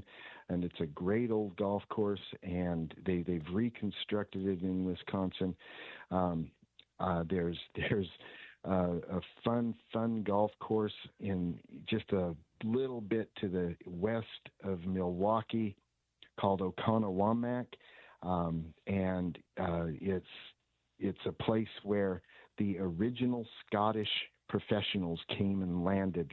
Guys like Alex Smith was there, who won U.S. Open, and he came and helped bring the game to the United States from Carnoustie, Scotland. It's a pretty rich golf history in that area. Well, my brother did the Wisconsin thing. He was telling me about that World War II redesign. That sounds so fascinating, man. That sounds really, really cool. All right, we are moving into the non-golf season. Sad face emoji here in the market. I think tomorrow might be the last day, Paul. I'm going to get out. I've got a bonding time. Give us some tips. Off season, how do we stay sharp? What's the best way to take care of our swing when we can't get out because the sun isn't shining? A lot of good options for indoor golf. I certainly will want to point people toward T-Box. I think that the T-Box concept has really cracked the code on the whole golfer experience. They do an excellent job for indoor golf. But I also, and this is part of what they do at T-Box, is fitness training. I also would want to emphasize this. I think the best thing you can do during this sad time of year is work on your body. Get yourself strong, get yourself flexible, not only for performance for next year, but for injury avoidance. The stronger and more flexible you are, the less you will get hurt. Use this time of year to get your body right. I do have to let you know I shot a 75 Mountain Del Lake. Nice. And Lakeside, Nice. Paul, Lakeside, where typically after 3 holes I'm 75 over. Yeah, I like Lakeside. I think Lakeside is fun. There's a bunch of really interesting holes that'll make you think and make you work. 75 at Lakeside, some golf. Well done. Well, I appreciate that. All right, before I set you loose, what's coming up on the show tomorrow? Give us the latest on the local golf scene. Well, two things. First of all, the show will be dedicated primarily to doing a wrap-up and a behind-the-scenes look at the Bank of Utah Championship at Black Desert. We're going to speak with John Coolbaugh, the tournament director. We're going to speak with Brandon Hanson, the president of Bank of Utah. We're going to be talking with other Black Desert and Bank of Utah officials about how it all came together and how it all went down. Behind the scenes, pull back the curtain. How does a PGA Tour event work, and especially the second year now that it's back in Utah after a 61-year absence? In addition to that, we're going to talk about something absolutely stunningly remarkable that took place this last week in St. George. Boston Bracken, a Utah kid, a St. George kid. He's a freshman at ASU now, playing for the Sun Devils. He came back home for the weekend at the Southern Utah Open at Bloomington Country Club, and buckle your seatbelts, he shot 122 in the 36-hole stroke play event. That's a 62 chased by a 60. It is the lowest 36-hole number I've ever heard of in my life. He won by 15 shots. Unreal. Absolutely. It's hard to believe. I say it out loud and I sound like I'm making it up to myself. No, it's real. 122. Amazing. Amazing. Good stuff, Paul. Yeah. Thanks for the time. Have a good show tomorrow, okay? Thanks, Spencer. Paul Pugmire, Utah Golf Radio, tomorrow morning. Prior to Utah football, our pregame coverage for the Utes begins at 1 o'clock with that guy, Porter Larson. And, of course, Trevor Riley, hopefully. We'll see. All right, time now for your you went to golf PGA Tour leaderboard. The PGA Tour is in Bermuda. Butterfield Bermuda Championship, it has been suspended for inclement weather, but Adam Hadwin is your leader right now at 11 under par. Chandler Phillips and Brandon Thornberry are 10 under par. Zach Blair, local player, he's at 7 under par, trying to fight to keep his tour card. We've got some other notables in the field, but we'll let you kind of leave it there. Patrick Fishburne, another local golfer, 3 under par. You went to golf, the latest on Ping, Callaway, Titleist, TaylorMade, and more. Salt Lake, Riverdale, Sandy, and Orem. Serving Utah since 1971. Simulators, club fitting and repair, and more. Go to uintogolf.com. 2 hours in the books, 2 hours to go. We're going to get to know Baylor, coming up with John Morris, the voice of the Baylor Bears. Blaine Fowler, our friend from BYU TV, joins us, and we'll get into the 5 o'clock hour of the show. We'll say goodnight at 6, as we always do, on a Friday drive right here on ESPN 700.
We are almost 24 hours away from kickoff down in Waco, Texas, where the Utah Utes will battle the Baylor Bears. Utah an 8.5-point favorite, even though it is a road matchup. Our next guest, the voice of the Baylor Bears, friend of the show. Always a pleasure to catch up with John Morris. John, happy Friday, sir. How are you? I appreciate it. Happy Friday to you, and things are going well. Looking forward to this big game tomorrow night. Yeah, should be a lot of fun. Let's start with, it looks like the forecast is calling for very warm, sunny conditions. So your thoughts on the potential for that to affect the game, and also what sort of atmosphere should Ute fans who are taking the road trip expect, John? Sure. It's going to be warm. I think we had a couple of days of fall, and then it's right back to Indian summer, if you will. It's supposed to be 84 for the high tomorrow, so it'll be really nice. It'll be in the 70s at kickoff tomorrow evening, and I think it'll be a good crowd. Baylor was off last week. In the game prior to that, they won in really their best game of the year over over UCF. So I think our fans are encouraged by that, and hopefully they'll be out in force tomorrow. So this Utah team, after losing to Brigham Young, has outscored Colorado and Cincinnati by a combined score of 98-21, John. They responded well to that loss, and really their bread is buttered by pounding the rock, running the football. And, Dave Aranda is a guy that we know around here because he coached locally. And I was surprised to read that stopping the run for a Dave Aranda team has not necessarily been the strength of Baylor. It feels like that Utah run game is ticking right now. What can you tell us about Baylor's defense and so far maybe not being as stout against the run as we would be accustomed to with a team that's coached by Dave Aranda? Sure. Your rush offense or Utah's rush offense and really the total offense and the total team is just so impressive. It's just such a well-rounded team. It'd be hard to say what's the strength of that Utah team. You might say it's the running game. You might say it's the total defense of the team. So really impressive there. And it's been disappointing for Baylor, their rush defense this year. And a lot of those yards have come on quarterback runs. So when we've played quarterbacks who are dual threats, like we'll see in Devin Dampier tomorrow, those guys have really made their hay running against Baylor. So that's a lot of the yards that Baylor has given up. And we keep waiting for that. Dave is the defensive signal caller, has a great background as a defensive coordinator at LSU and Wisconsin before he came here. We keep waiting for that Dave Aranda defense, to kick in. And it did to a certain extent against UCF, but this will be a different animal in the Utes tomorrow. I know injuries are a sensitive thing, but I wonder how healthy that defense is. I mean, are they playing with a full deck of cards right now? No, a little bit banged up. There's a couple of guys that it's documented, are out for the year. A couple of linebackers, Travion Barnes and Phoenix Jackson. And so we're missing some depth there. But other than that, it's just the normal bumps and bruises. So you really couldn't say Baylor's numbers defensively are because of injuries. So, interesting stuff. I was kind of doing a little bit of a deep dive to prepare for the game. And in Baylor's 4 wins against P4 teams, Sawyer Robertson has been really good. And in the losses against P4 teams, he's had his moments, but it's just kind of a different quarterback. 6th in the country in dropbacks overall. He's number 2 in the conference in pass efficiency. So it seems like if Baylor's going to either pull the upset or keep this close, it's predicated on the play of the QB. Is that fair? Oh, yeah, very fair. That's exactly right. Sawyer's a tremendous player for us, senior quarterback, transferred here from Mississippi State. He's from Lubbock originally. And it was the Utah game last year out there where he really stepped in. We had another guy that battled Sawyer for the starting spot named DeQuan Finn, and Finn started the game against Utah, but was just a deer in the headlights in that game. And Sawyer came in and grabbed hold of the starting spot. He started every game since. So he's really played well, and he's our key. Everything kind of revolves around Sawyer and how he plays and how well he's protected at quarterback. And in addition, the Michael Trigg kid, tight end, who appears to have NFL potential, and 4 wideouts with 20-plus catches. Now, John, as you know, Utah plays the most man-to-man defense in the entire country with some elite athletes at cornerback and 2 safeties that have played really, really good. But tell us about the weapons that Sawyer has at his disposal and what has made them so, fruitful and been able to really, provide a lot of production at a high level with basically 4 or 5 different targets. Yeah, that's part of the benefit to this offense is that there's a number of targets, and they're all really, really good. Michael Trigg, maybe the best tight end in the country. He's got 40 catches. He's got, I think, 600-plus yards, 6 touchdowns on the season. And he's just kind of a freak. If you watch the game, you're likely to see a one-handed grab or something like that from Trigg. He is just really, really good. Big guy, 6'4", 240. But he's not the only one. There's other guys, different shapes and sizes, Cole Wilson, Josh Cameron, Ashton Hawkins, Kobe Prentice, all those guys, will factor in. And part of Sawyer Robertson's maturing this year has been that he uses all those guys. He won't lock in on one receiver. He'll find the guy that's the best target, the one that's, open on that play, and get the ball to him. So it's a big part of Baylor's offense is having that versatility and variety in their receivers.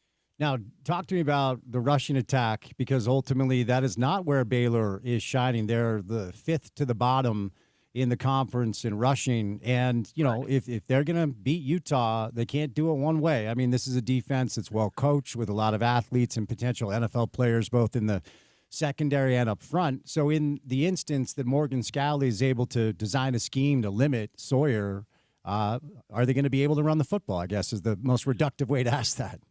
Yeah, sure. No, I mean, there's some good guys in that running back room. Bryson Washington is our best guy. He's a sophomore. He's been banged up a little bit. This open date was really good for him, just to let him heal up a little bit. And it's been just a laundry list of injuries. It's been ribs, it's been shoulder, it's been ankle with him. So this open date, a little bit of extra time, hopefully will have him out here, feeling better than he has in a long time. He was a 1,000-yard rusher last year as a freshman, and he's our leading rusher. And behind him are 2 freshmen who have had their opportunities because Bryson's been banged up a little bit. Cade Knighton is one of those guys, and Michael Turner is the other. And they've both had their moments, but they're both freshmen.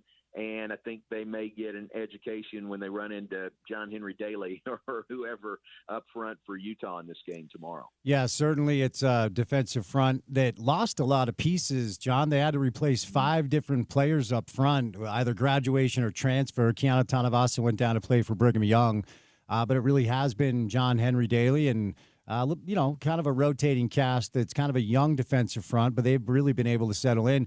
When I just say to you, voice of the Baylor Bears, John Morris, when I say Utah football, what comes to your mind instantly? What comes to your mind? That's a good question.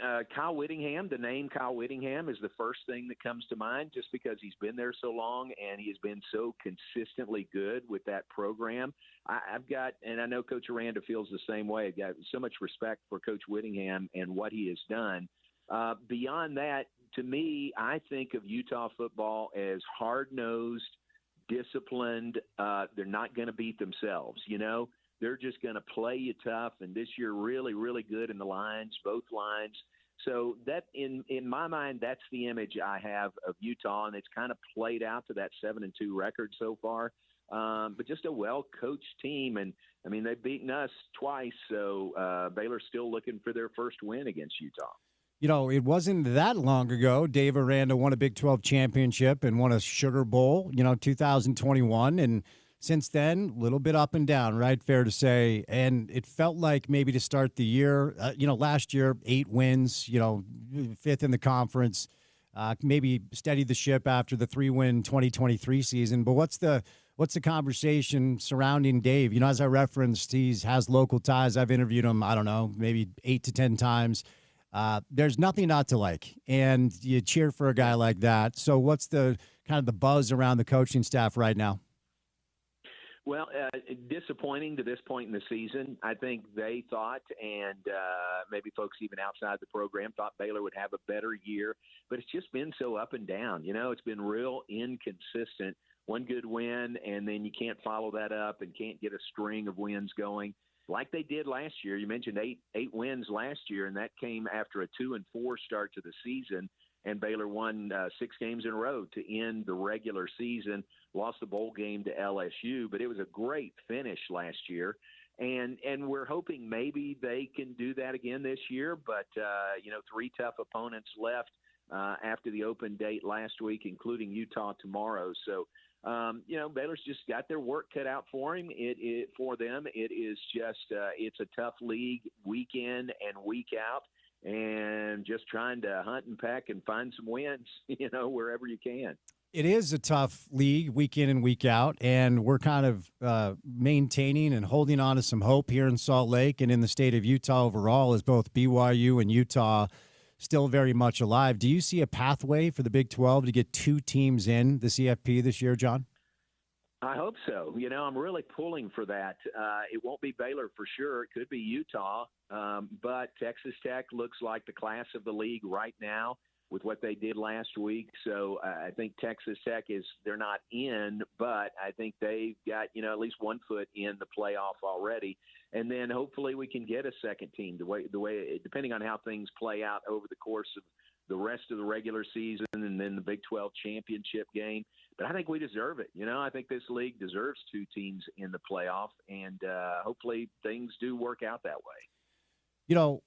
It brings up a really interesting topic that we, of course, discuss a lot around here, where Texas Tech and Brigham Young appear to have been able to find some economic stability in a way that maybe some other programs have not. Of course, Cody Campbell and his very deep pockets, but also he appears to have a lot of friends that have joined him to make sure Tech is bankrolled with his community. And BYU, both basketball and football, have spent millions and millions of dollars to add talent and also to retain coaches. How would you say Baylor has been able to adjust to what the new normal is in collegiate athletics? Yeah, I think we're holding our own. I think Baylor is, fully funded with, the $20.5 million revenue share. And we've got a lot of loyal fans who understand the changing landscape and know for Baylor to be competitive that they have to do their part. They have to pony up. And it's not just football, it's every sport. So I think we're right there in the mix, very competitive with any other school. We're certainly not the highest, and we're a long way from the lowest, as far as the revenue share. So I think Baylor is right there. I think we're doing what we need to do to stay competitive, have winning programs. And it quite honestly, it took Coach Aranda a year to grab hold of that. He was really slow with the transfer portal and then the revenue share, really slow to understand the changing game, not understand it, but go that direction. And once he did, he's been in with both feet, and I think we've done pretty well. Tell me the reaction. And, I've always loved college hoops. I know it doesn't move the needle like college football does anymore. And, I was a student at the U in the 90s. And, of course, that was the Rick Majerus era. So I was a student during all that excitement, which was a lot of fun. And tremendous amount of respect for Scott Drew. We had Dennis Lindsay here as the general manager of the Utah Jazz for about 9 years. And I got to know Dennis really well, and the Baylor ties there. And we've had some Baylor basketball players, play for the Jazz. And what was the reaction to the Rob Wright news when it was announced that he was leaving Baylor and going to play basketball for BYU? Yeah, very disappointing. Just very disappointing, because they had a contract in place with him, and that's the way you do it these days. With that, with all that money that you're about to hand over to a student athlete, they just do a formal contract. They had a contract in place, and then BYU came in with, just to be honest, an exorbitant offer of money. And I think driven by Rob's dad a little bit, pushed him to take that and go to BYU. And he's doing pretty well. I looked at their box score the other night, and he almost had a triple-double. So we miss him. We wish he was here. We wish him the best, except when he plays against Baylor. But we really hated to see him go. They were going to build the whole roster around Rob this year, bring him back as a sophomore point guard and then build the roster around him. But then when he left, it left Baylor filling the entire roster. So we're one of three, I guess, major teams in the country that has a completely new roster this year. Nobody's back from last year. And the centerpiece of, what would have returned would have been Rob. So it's just an example of the way things are in college athletics. And we wish Rob the best, but we wish he was still wearing a Baylor uniform. Yeah, I'm not saying this to rub it in. He's awesome. Like he's yeah, he is. Really. You're not telling me anything. Yeah. Right. No, I know you watched him, but I've been, and Sure. I watch college basketball. Like I said, I have tremendous respect for Scott. So I knew that he was good. And when I heard about the addition, next to Richie Saunders, who comes back, and of course the number one player in the country, and AJ DeBonce, like BYU, with their basketball talent, they have a chance to be very good this year. Yeah. Oh, no question about it. They are really, really good. And the basketball in this league is just great. We talked about how good the league is in football, but men's basketball is just really, really good. And I think this Baylor roster will come together, all new guys. They're very athletic. They're all very talented. Coach Drew just has to get them all playing together and get that chemistry. And if anybody can do it, he can do it. Before I set you loose, John, I always appreciate the time, and I've long been an admirer of yours. You've been in the game for a long time at a very high level. I'll just ask you this. Utah comes down to Waco as a pretty healthy favorite. They're getting 8.5 as far as the line goes. So I'll ask you the question this way, then I'll set you loose on a Friday. Baylor upsets Utah tomorrow, if what? Can't turn it over. We're not very good in takeaways this season, haven't been all year. So you can't help Utah because Utah, for the most part, won't hurt themselves. So we can't help them at all. I think we've got to be able to run the ball, and that won't be easy against that defensive front for Utah, but that would be big. I always think if you can run the ball and you can stop the run, then you've got a chance to win against anybody, and that would particularly be the case tomorrow with Utah as good as they are in both of those categories. Running the ball, best in the nation, or best in the Big 12 and third in the nation, and stopping the run. So if we can do those things, if we could run the ball, not turn it over, and stop the run to some extent, I think Baylor will be in the game, and it'd be a fun game. How about a dinner recommendation for our traveling Ute fans? Yeah. Got lots of good barbecue here in Waco. Go to Terry Black's Barbecue or Hellberg's Barbecue, or there's a great place right on the river and right across the interstate from the stadium. It is called the Brazos Landing, and it's right on the river. It's really cool. It'd be good to sit in their outdoor deck on a beautiful day like tomorrow, and they've got a great menu and really good food. So we got a lot of good food here in Central Texas. You need to come. You need to come and test it out. I do. I'd love to do that, John. And like I said, I've long been a fan and an admirer of yours. I always appreciate when you can give us time. So have a great call tomorrow. Enjoy it. Should be a good one. Thank you, sir. I appreciate it. Thanks for saying that. I appreciate it, and looking forward to the game. Great to be on with you. All right, John Morris, voice of the Baylor Bears. He's been doing it at a high level for a long, long time. He's also their broadcasting AD down there, the associate AD, and he runs the broadcasting department down at Baylor. Always appreciate his time. Really good dude. Does a great job on the call. So don't forget, our pregame coverage will begin at 1 o'clock tomorrow, and then kickoff down in Waco, where it's supposed to be 84 degrees and sunny. Will be 5 o'clock Mountain Time. So looking forward to what should be a really fun game. I'm confident that the Utes can get it done. 8.5-point favorite as they travel down to Waco at McLean Stadium. All right, before we catch a break, we're going to bring in Blaine Fowler coming up on the other side. We've done mostly Utah, Baylor preview. We'll shift over to BYU, TCU, and talk a little college hoops as well. If you are a little bit disenchanted right now with your banking situation, I want to tell you about my friends at America First Credit Union. So for a long time, I was at just one of the big national chains. I'm going to leave the name off there because, no reason to throw anybody under the bus. And I don't know if you can relate, but if you're with one of the national chains, you don't really get a personal touch. It's hard to get good customer service. I finally made the switch when I had what was clearly a bank error go against me, and I could not get anybody on the phone. I went into the branch, sat down with somebody that could not have been less helpful. So I closed my account. I left. And America First Credit Union, you get more of a personal touch. They have 87 branches here locally, so that's number one. And you can get to know your branch manager. You can get to know the bankers there, and they offer actual customer service with real people because it's not for profit. That's the thing about credit unions, as opposed to big banks who are clearly using your money to make more money for them. America First Credit Union watches out for you. They're the official credit union of the University of Utah, of the Utah Jazz and Real Salt Lake. And you can get early entry to the Delta Center. You can get early entry to Rice-Eccles Stadium or America First Field.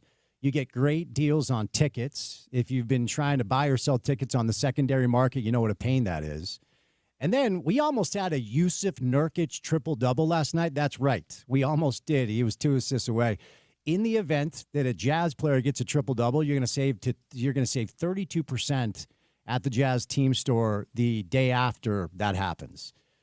Finally, they have a new member offer that you should take advantage of. They're just giving you $100 on the house if you open up a checkings account, a savings account, and $50 if you want to open up an account for your child.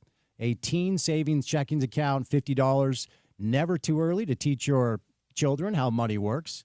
So check out our good friends at America First Credit Union at americafirst.com. America First Credit Union, also 87 different branches here locally. So go to americafirst.com. You can go to americafirst.com/deals to see all the offers that they have for you. It's our good friends at America First Credit Union. We'll catch a break, and we're going to bring in Blaine Fowler coming up on the other side right here on ESPN 700.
Just about 24 hours away. Utah, Baylor, and Waco.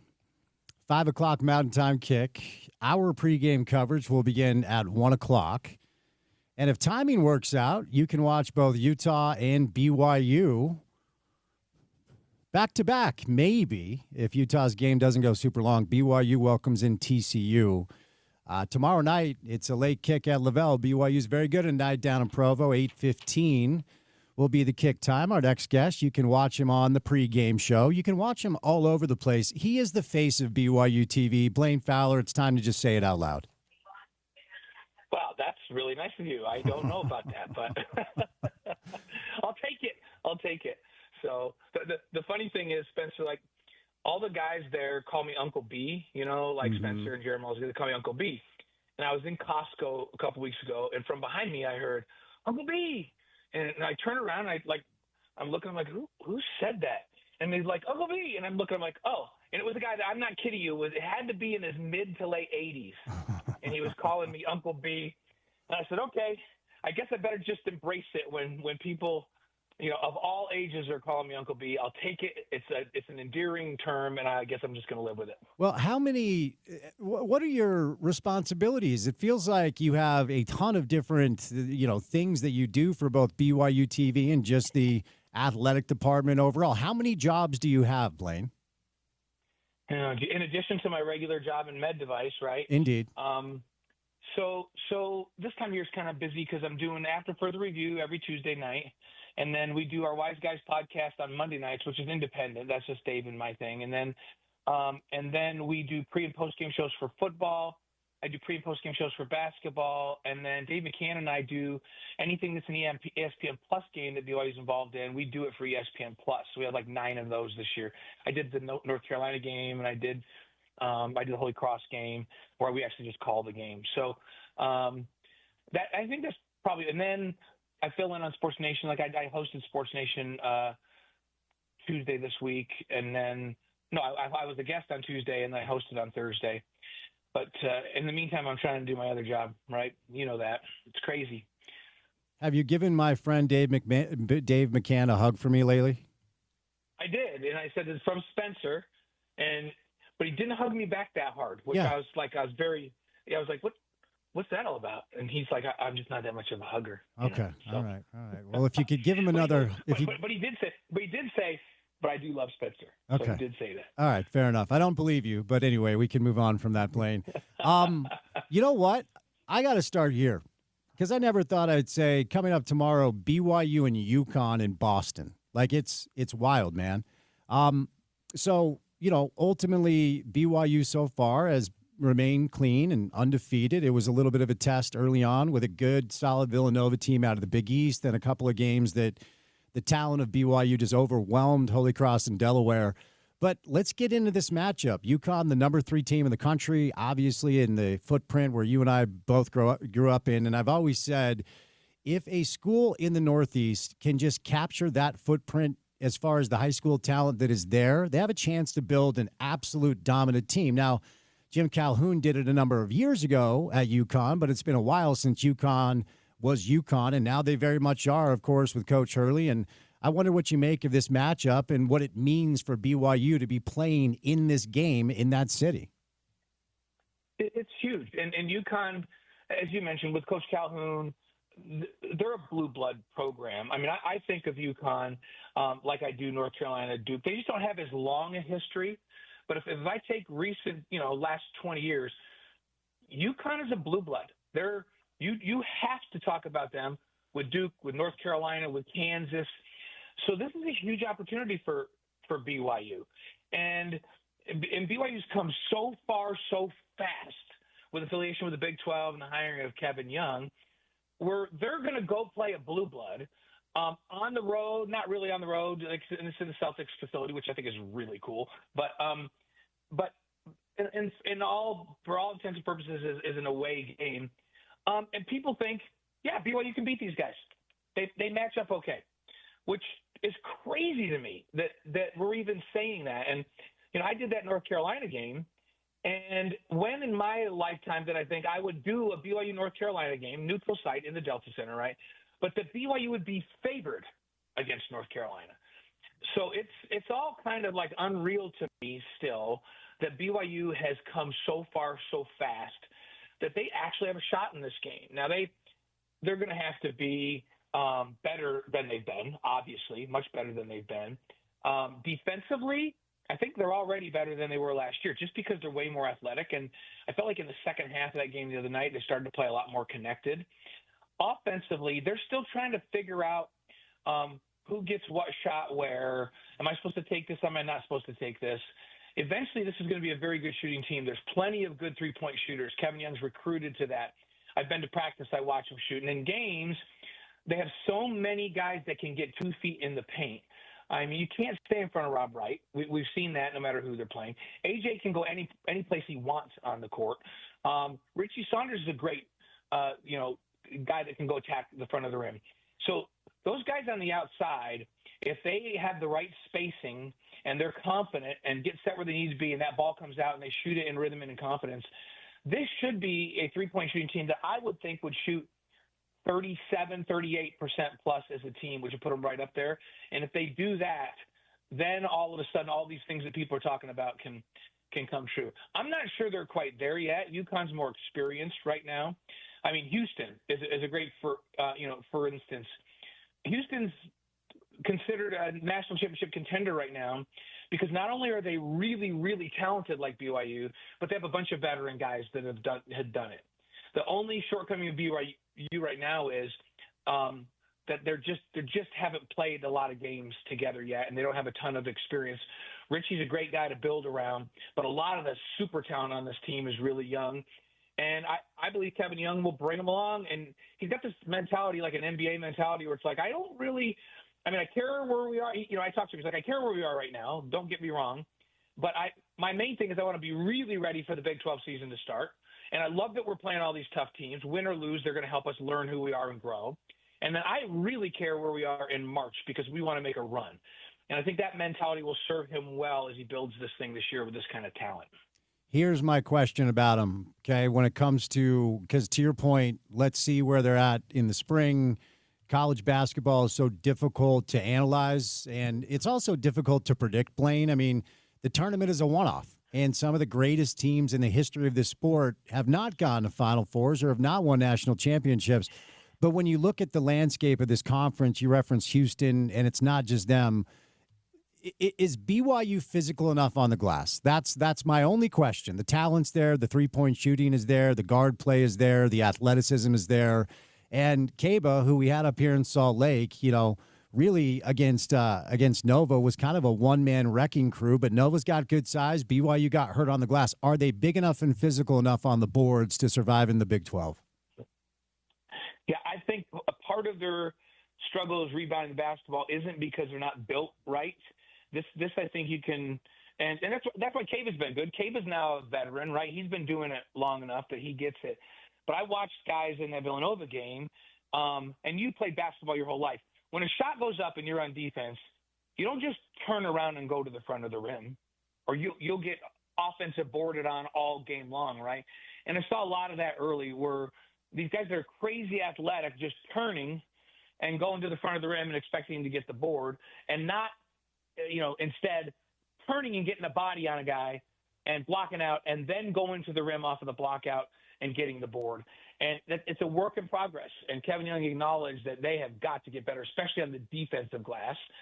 They got plenty of athletic guys to go to the offensive glass, but defensive glass is where they have to get markedly better. And I think it's not so much that they don't have the length and the physical, size and toughness to do it. I think at this point it's a technique thing, meaning, hey, fundamentals. We have to block out at this level because everybody's got big, long, athletic dudes, especially in this league, right? Yeah, and that's, that to me is kind of the question. But again, all of the other boxes appear to be checked. I just need an update on AJ because, as I've referenced several times on the show, he is as talented as anyone we've ever had here in the entire state. And that includes Andre, that includes Van Horn, and it includes Danny or Fredette or whoever you want to put on that list. And Jazz fans need to be watching this guy because we're all kind of knocking on wood that he ends up in a Jazz uniform. I'll say the same thing that I said earlier this week after watching 3 games. This sounds reductive. My favorite thing about him is he plays his tail off, because a lot of these young kids that roll into programs as number 1 recruits look like they're entitled and look like they don't want to be here. And Ben Simmons, LSU comes to mind, but he plays within the team concept and he plays hard. So tell me what you're seeing with your front row seat. Yeah, I will verify everything that you just said, having been able to watch him in practices. And it's something that Kevin Young keeps commenting is remarkable, kind of behind the scenes. He's like, you get kids this talented, and a lot of them have been coddled a little bit throughout their lifetime, and they're just so talented they can get by on that. I'm going to credit like his family, especially his dad, Ace, who grew up blue collar kind of a guy, police officer. Like, you will work for everything you get. You will not be entitled. It's going to take work no matter how good you are. It's going to take work. So this thing has been drilled into him since he was a little kid. So we've got to get in. His mom's also like, she's already told him, you're going to get your degree. I was talking to him, doing an interview with him, and I said, obviously you're going to go out after a year, and then what? And he goes, well, I got to come back and get my degree while I'm playing, which struck me strange, right? And I said, really? Like you're going to get a signing bonus that you never have to work another, like your very first year. So, and he goes, oh yeah, but my mom is adamant that I get a college degree because she values education. So, and I go, wait, what you're telling me is if mom says this is what you're doing, that's what you're doing. He goes, Blaine, that's exactly what I'm saying. I will come back and get my degree. And so let's give those parents credit, because they have a lot of impact on who he is. He's very coachable.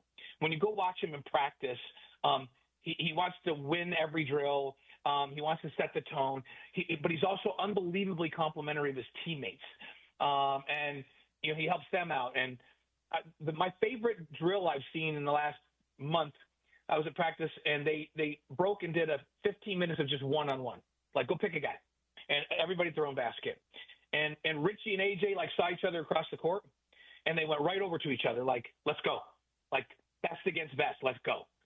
To watch those two go after each other was something, it was fun. Spencer, you really just loved it to see how hard those two battled just in a one-on-one drill in practice. That's his makeup. That's how he's wired. Now add the fact that he has a 7'2" wingspan and a 40-inch vertical jump and has great skills and great hand-eye and all of that. And it's something special. It really is. Got to ask you about the news that broke down today. We started the show with it. And look, if you don't have any info, that's fine. We can move on. But unfortunately, Kennard Davis Jr. earlier today arrested on suspicion of DUI. And it was early. It was about 11 o'clock. He was on his way to travel with the team. We don't have many details. And I'm just pleading for people to, let's just lay off the kid. People make mistakes. And I'm sure he's probably coming to a realization that he's put a lot at stake now, and we'll see what happens with the scholarship and everything that comes with, what will come next for him. From a basketball standpoint, he's a good player. He's a good defensive player, and he was starting for Kevin. If he is forced to miss some time, what does that look like for BYU? Yeah, it hurts because he's one of the best perimeter defenders of the team. He's a really physical guy, right? Mm-hmm. And if you have another team that has a really good rebounding guard, put him on that guy and he'll block that guy out, and he'll be a great defensive rebounder from the guard line, right? He's also a very capable shooter. So it hurts because he's a talent. Most importantly, like BYU has oodles of offense on this roster, but he's such a dialed-in defender that they would miss that. Now having said that, and I'm not claiming to have a bunch of inside information, and I'll probably get killed for saying something like this, but let's just think about this for a second, Spencer. You're injured. He has an injury. He's missed 2 games with an injury. The team, this is yesterday, by the way, is meeting at this Provo City Airport to fly out to Boston as a team. You have your teammates in the car with you. It's 11 o'clock in the morning. Do we really think this kid was drinking at 10:30 in the morning to go get on a flight with his team to go to Boston? Sounds like a stretch. And, certainly medication, pain meds for an injury feel like the play. I mean, I hate to speculate, but your point's well taken.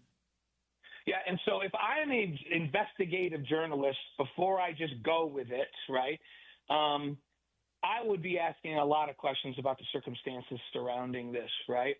And it's interesting because I saw the Provo police report now, and like I'm not making any claims, Spencer. Let's just I'm probably saying way more than I should, but when somebody read me the release yesterday, I went, that doesn't add up at all.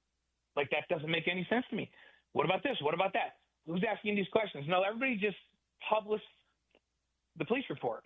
And then the Provo City Police acknowledge that they don't release DUI citations, right? Typically. But there's so many questions, they felt like they needed to release this one, and then everybody ran with it. And I don't blame everybody wants to have the scoop, right? But I think a lot more is going to come up. I have a lot of questions, and I have a lot of inside, right?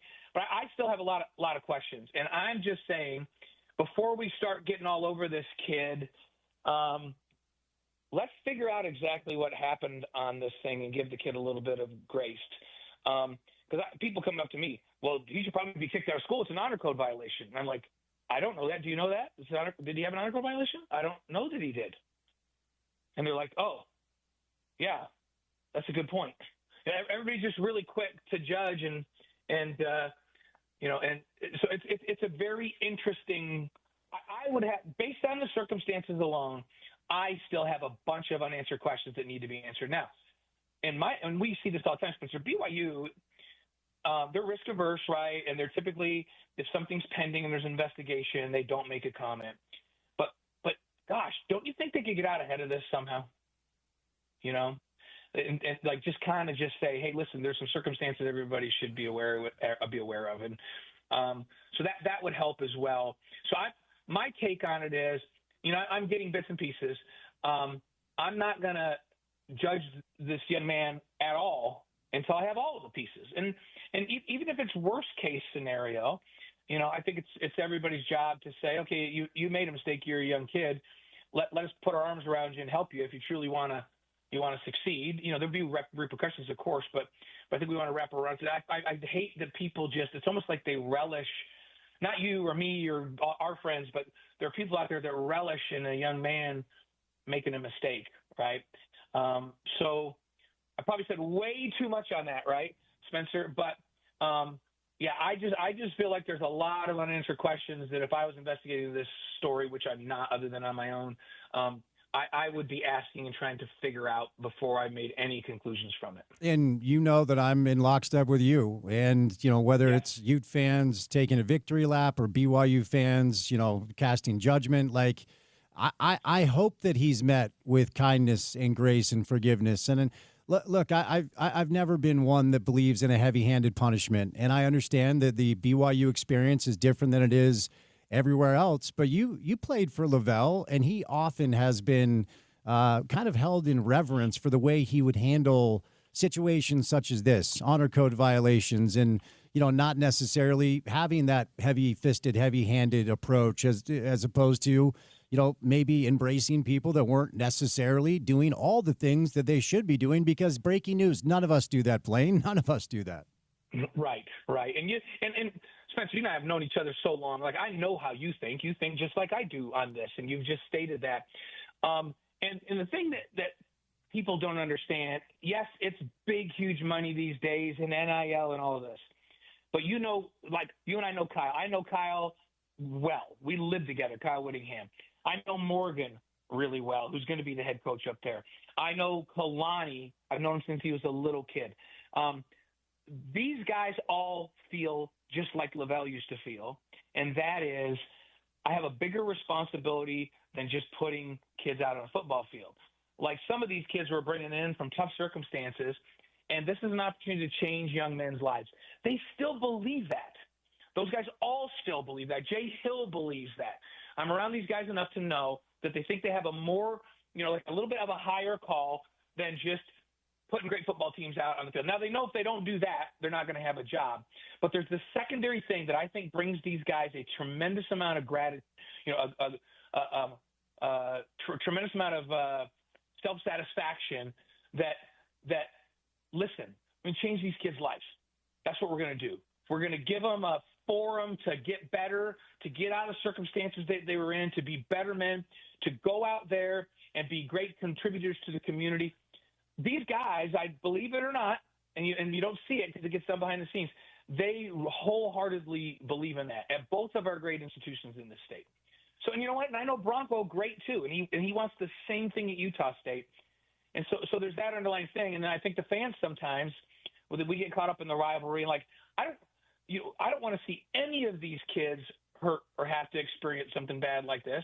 And when they do, I want them to learn and become better men. And that's how all of these coaches feel, and that's how we all should feel as well. We're too quick to judge in society about all kinds of things. We like to bandwagon on people that are in pain and make them wallow in it. And I'm not about that. I know you're not about that. And I can just tell you the coaching staffs at all three of our big universities in the state are not about that at all. Yeah, well said. All right, couple minutes left here, Blaine. Let's do some football. And, you know, as we were all previewing BYU Texas Tech last week and had a number of different BYU guests on, some Tech guests on, the one thing I just kept saying is, you know, for BYU, what you have to avoid is just getting smoked. And unfortunately, that's kind of what happened. And I do believe it's more about Tech establishing themselves as not just the best team in the Big 12, maybe one of the best 4 or 5 teams in the entire country. But what were your takeaways, 29-7 last week in Lubbock? Yeah, this is – first off, Texas Tech's front seven is really good on defense. They're as advertised. Their linebacking core is as good as it gets. And I would agree with you. They look like a top 5 team. Now, that's if you can keep Morton healthy enough because now they don't have Hammond as the backup. If he has any type of a aggravation of that stress fracture that he has in his lower leg, that can short circuit them because he is the maestro on that offense of getting the ball around and distributing it. They're so much more balanced than people think. They're not Mike Leach, Texas Tech. They don't even run air raid. They're very balanced. They're like 50% run, 50% pass. They're physical up front. They're really physical on the defensive side. But here's the most impressive thing. They're not more physical than Utah or BYU. And, you know, I watch the film of all of these games. And I'm not just, hey, this is my observation from sitting watching the game. This is me going back and watching the film. BYU didn't get knocked off the ball in that game. Like, I go back, you'll remember, Spencer, when Iowa State came in here, it just literally manhandled BYU 2 years ago. Yep. Mm-hmm. I was like, oh, holy cow, BYU. And you and I talked about it afterwards, I think, on your show. I was like, man, BYU's got a long way to go to compete in this league. Like, they physically couldn't compete. And Utah's built that like physicality in their years in the Pac-12. Well, BYU's there now too, right? And so it was when I watched the game, I thought, man, what happened to BYU offensively? Did they just get pushed around by that front seven? What happened? And to be honest, I go back and look at it. I'm like, well, what are they doing right here? Why did they double that guy and leave that guy open? Why are they trying to climb to that second level guy and they didn't take the most dangerous player? It wasn't Texas Tech knocking them back into the backfield and so they couldn't do anything in the run game. It was like for a whole half of football, like somebody missed an assignment on every single play with a few exceptions in the first half when I finally watched the film. And I heard A-Rod talking later in the week, and I actually got to talk to him yesterday, but about the fact that they had so much time to prepare for Texas Tech, perhaps they got a little too complicated. Hey, if they show this front, maybe we should change the blocking scheme up to that. I think if they played these guys again, they would go back and say, you know what, we're just going to run what we run so the guys that can just play at full speed. And I think that would be a better attack on offense. Defensively, BYU was better than I thought they were. I forgot how many short fields they had to defend, -3 in turnover margin, and those turnovers were in terrible spots on the field. Average starting field position was ridiculous. So BYU's defense was as good as we would expect them to be considering the circumstances. So Texas Tech just way out executed BYU, especially their defense against BYU's offense in that game. And that was the bottom line. And I think they did the same thing to Utah. I don't think they beat Utah up either. I think they out executed Utah. That's why Texas Tech's the best team in this league, because on both sides of the ball and on special teams, we hear this phrase all the time. Man, that's a really well-coached football team. What you're saying is, their dudes all do exactly what they're supposed to do. They're gap sound on defense. They don't blow coverages. They don't miss blocking assignments. Everybody does what they're supposed to do, and that is the makeup of a really good team. I think Texas Tech, Utah, BYU, any of those teams physically can stand up to almost anybody in the country at this point. Texas Tech right now is just executing at a higher level than Utah BYU on both sides of the ball, and that's why they're the best team in this league right now. For a number of years, Big 12 folk have hoped that a team out of the conference would establish themselves as a team that could go to the CFP and do something that Arizona State almost did last year and win a game, if not multiple. Is Texas Tech in the same neighborhood as the Ohio States, the Indianas, the A&Ms, the Bamas, the Georgias? Like, can they stack up with the biggest and best in college football this year? I think on the defensive side of the ball, they're as good as anybody. So they stack up, and I think they can slow teams down and do a great job. Offensively, I wish they were just a little more stout in the offensive line. Well, and I'm only talking about competing with like an Ohio State, right?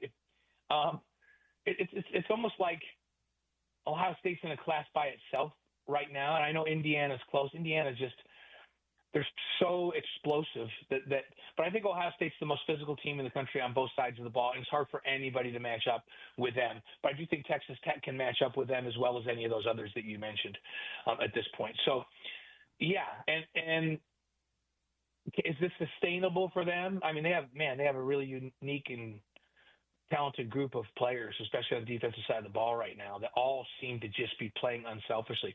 They're really fun to watch right now with the way they play. So, again, it's fragile because Baron Morton, somebody twisted his leg on a sack. BYU sacked him 4 times last week. He got up limping a couple times, but if it's just a little too much and he's not there, that just changes their trajectory immediately. And that's tough. I think if he goes down, especially since they go to number 3, that'd be much more damaging than if Dampier went down for Utah, Ficklin came in, or if Bear Bachmeier went down for BYU, and who they got 3 guys that they could put in there where there would be a drop off, but not a giant drop off. And I think Utah would be the same. I think Texas Tech, if they lose him, that just changes everything. Yeah, no, I would agree. All right, before I set you loose, the interesting thing about TCU, like PFF has them as a top 20 team. They're not ranked in the AP. And, they have been on a couple of different occasions. Like I cannot believe they lost that Iowa State game. That was wild. Unbelievable. They had Arizona State dead to rights. So 2 of their 3, they got smoked by K-State, but 2 of their 3 losses very easily could have been wins. This is a team that we could be talking about as 8-1 and 5-1 in conference. And I didn't know this until I was game prepping this morning. Texas Tech is the best defensive team in college football against the run. TCU is 3rd. And Josh Hoover leads the conference in pass efficiency. Like, this is not a cakewalk for BYU. This is a stern test play, and it is a night game at Lavelle where BYU is really good. The line moved down to 3.5. It's back up to 4.5, but this is a game where you got to respond. You can't let Texas Tech get you twice. What are you expecting to see tomorrow night down in Provo? It's you laid it out really nice, Spencer, because it is a really interesting matchup. Here's so TCU, you watch them on film and you go, whoa, just like every TCU team we've ever seen. Man, this team's got tons of team speed, right? Which they do. They may have the best team speed in the conference. Their problem is, we just talked about how well Texas Tech executes. Well, you watch TCU down the stretch, and again, they turn the ball over on the game-winning drive. They turned it over 2 drives before that. Like they have just struggled with errors that have cost them the opportunity to win games. And I don't know that changes on Saturday night. That's been their mantra all year, is they shoot themselves in the foot. Now, the other thing that's really strange about them, and I don't know, maybe you know some teams like this, Spence, but you might know some teams like this, that if they're really good in running the football and they see the run game all the time in practice, they're usually really good in rush defense, right? Mm-hmm. But if they throw it great, then usually they're really good in pass defense because they just challenge each other in practice. This team is number 107 in the country in rush offense, and they just lost their starting running back. Yeah. That's weird. That's like a weird – and in pass offense, they're number 8 in the country, but they're 101 in the country in pass defense. So defensively is where they're not as good as they've been, and where they're making mistakes and giving up big plays. So teams have been able to throw the football on this football team. So now BYU is a lot like Utah. They want to run the football, right? They're built a lot the same. I think BYU against TCU is going to need to come out throwing it around a little bit, quick pass game, have that big extension of the run, because TCU is very good in run defense. But I think there's a lot of plays to be made in the quick pass game, and then some stuff over the top against them. And defensively, they're so good at throwing the football, but you can defend their run game in your base defense, so you can play coverage. And what's happened with that is they're playing coverage, and when they don't get a bunch of people in the box blitzing because they don't have a big run threat, they're throwing into coverage and they're creating turnovers, right? And so that's been the Achilles heel of this team is execution, turning the ball over in critical times, and this kind of mismatch of how they are. I don't. You know, teams like I'm trying to think, Spencer, and I can't think of teams that were so good at something on offense and so bad on defense, and then just the opposite. So good at throwing the football, so poor at defending the throw, so poor at running the football, and so good at defending the rush. It's just like a weird combo for me. So, but I do think that BYU would create a bunch of turnovers, especially at night. Here at elevation, they just seem to magically create turnovers, and that will be the difference in the game. TCU is good enough that if BYU's negative turnover margin, they will beat BYU. If they're -3, they'll absolutely beat BYU, just like Texas Tech did. Good stuff, Blaine. Always appreciate the time. Going to be a fun one. Going to be a fun weekend. So you enjoy it, and we'll chat soon. Thank you, my friend. Love talking to you, brother. Good to see you. Good to talk to you. All right, Blaine Fowler, former BYU quarterback, now does a bunch of stuff for them on the BYU TV side of things, including some play-by-play responsibilities on basketball for the ESPN Plus pre, half, and post for the football coverage. He is on Twitter at bfowler16 is where you find him. We'll get back to Utah. They're going to take on Baylor in Waco tomorrow night. Our guy Rojo stops by. But before we catch a break, really excited about a new client we have on the show because I've worked with them personally, so I can give you a personal testimonial. It's Game Day Men's Health. So here's the deal. A couple years ago, I just decided I'm going to make a goal. I'm going to get into the best shape I've ever been in as a grown-up, as an adult. Why do I say as an adult? Well, it's harder to get in shape as you age. If you're in your 30s, your 40s, your 50s, and if you've tried to get back in shape, you may have found yourself in the same spot I was, which was frustrated about a lack of progress after the first few months of this new endeavor. I was eating cleanly. I had cleaned up some habits. I was exercising every day, and I just didn't see the same results that I used to see when I was in my 20s. Why? Because it's harder when you get older. There you go. There's my breaking scientific analysis of the day. So after a few months, I had a buddy ask me if I'd ever tried supplementing testosterone, which I'd never had before. So he recommended Game Day Men's Health. I went in for a consultation, which they're offering you for free, by the way, as a result of being a listener to this show and them being a client on the station.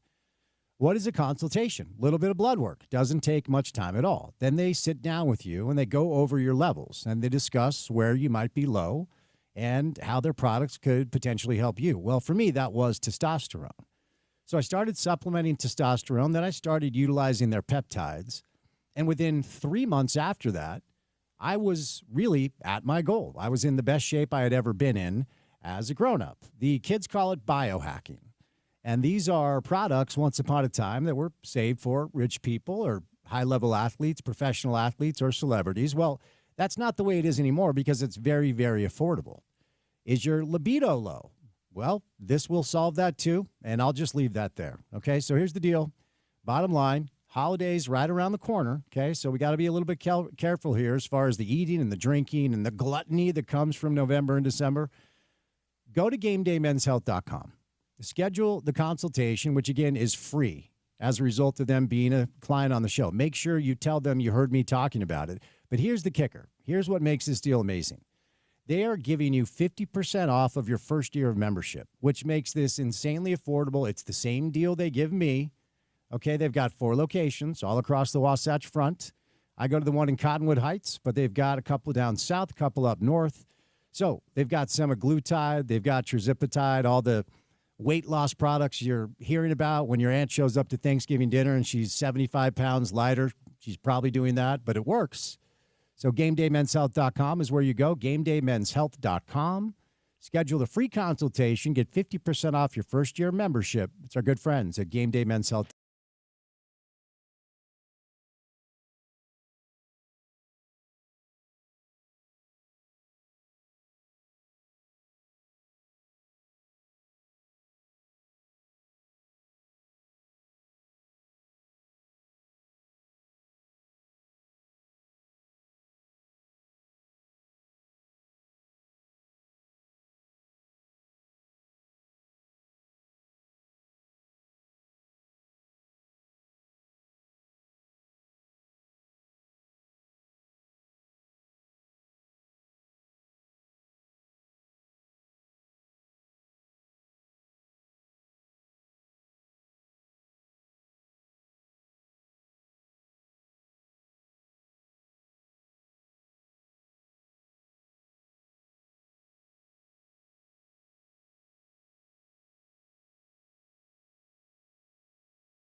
All right, here we go. Drive at 5 time on a Friday afternoon. Happy Friday to you. Congratulations. Weekend time. You made it. College football ahead, man. It's going to be a heck of a weekend, both locally and nationally. We got massive matchups. Two teams that are ranked ahead of BYU and Utah, namely Texas and Oklahoma, have really difficult games. And, of course, BYU and Utah have to handle their business. As we sit here during the 5 o'clock hour of the program, the Utah line remains at 8.5. Utah-Baylor tomorrow night in Waco. It's a 5 o'clock Mountain Time kick. Our pregame coverage as your home of the Utes begins at 1 o'clock with Porter Larson and Trevor Riley. However, we have some movement on the BYU line. BYU is now favored by 3 points.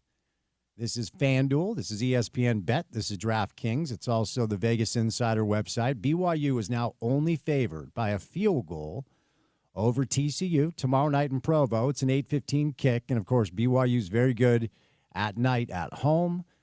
But, again, remember, as we talk about, the guys in Vegas, the odds makers in Vegas, build in 3 points for a home field advantage. At least that's the typical sentiment. So they're telling us at this point, the night before the game, if BYU and TCU played on a neutral field tomorrow, it would essentially be a pick'em.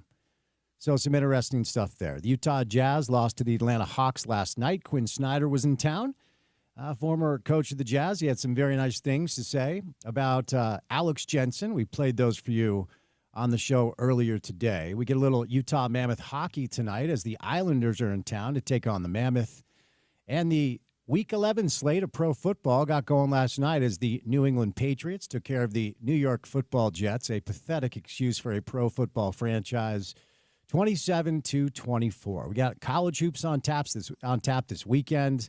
The Utes are back at it. BYU is in Boston to take on UConn. So it is a busy time of year, of course. So much going on. Let's preview Utah-Baylor after a quick.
It's been a very educational day for the host of this radio program, as Porter taught me that my cell phone needs a USB-C. I think.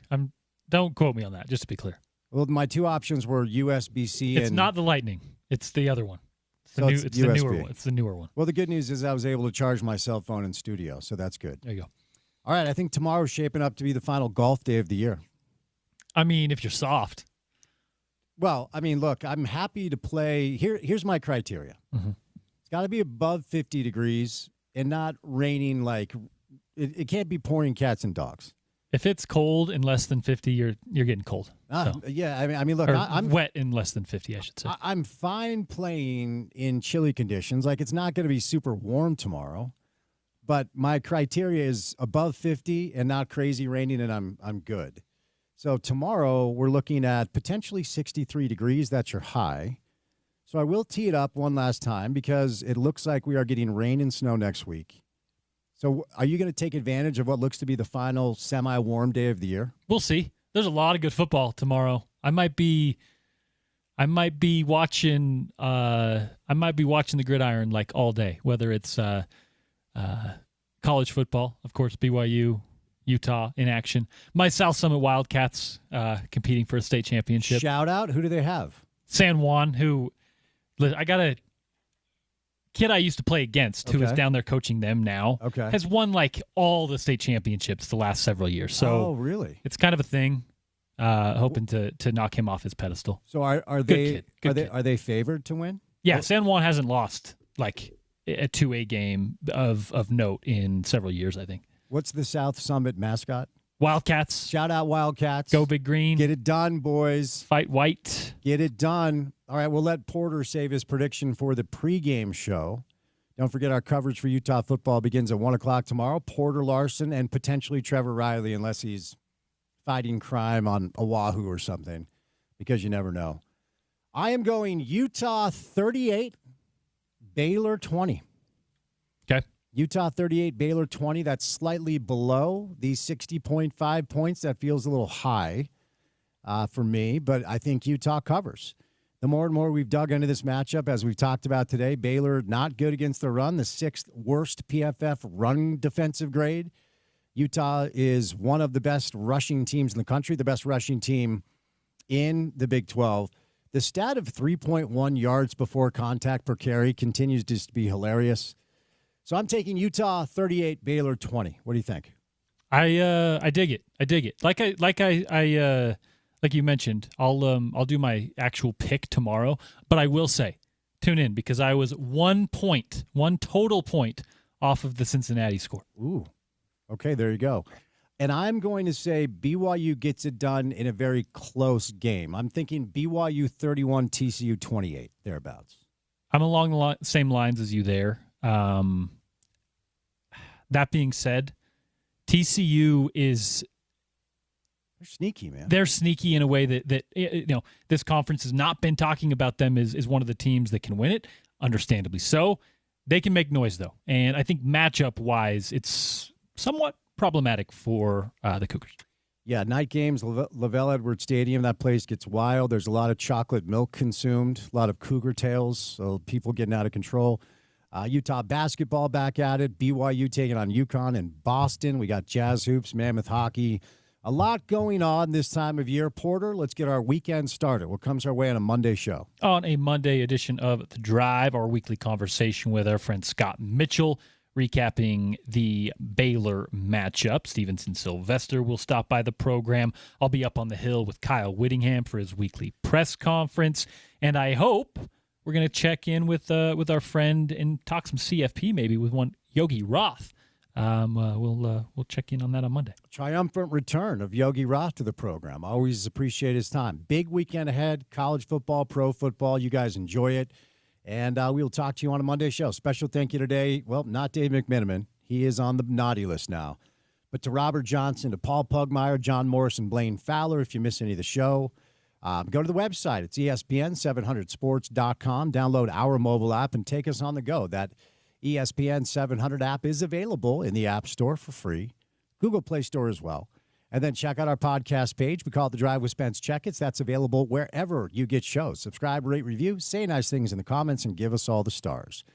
For Porter, I'm Spence saying goodnight. Have a great weekend. Be good to yourself. Be good to each other. We'll talk to you on a Monday show right here on ESPN 700.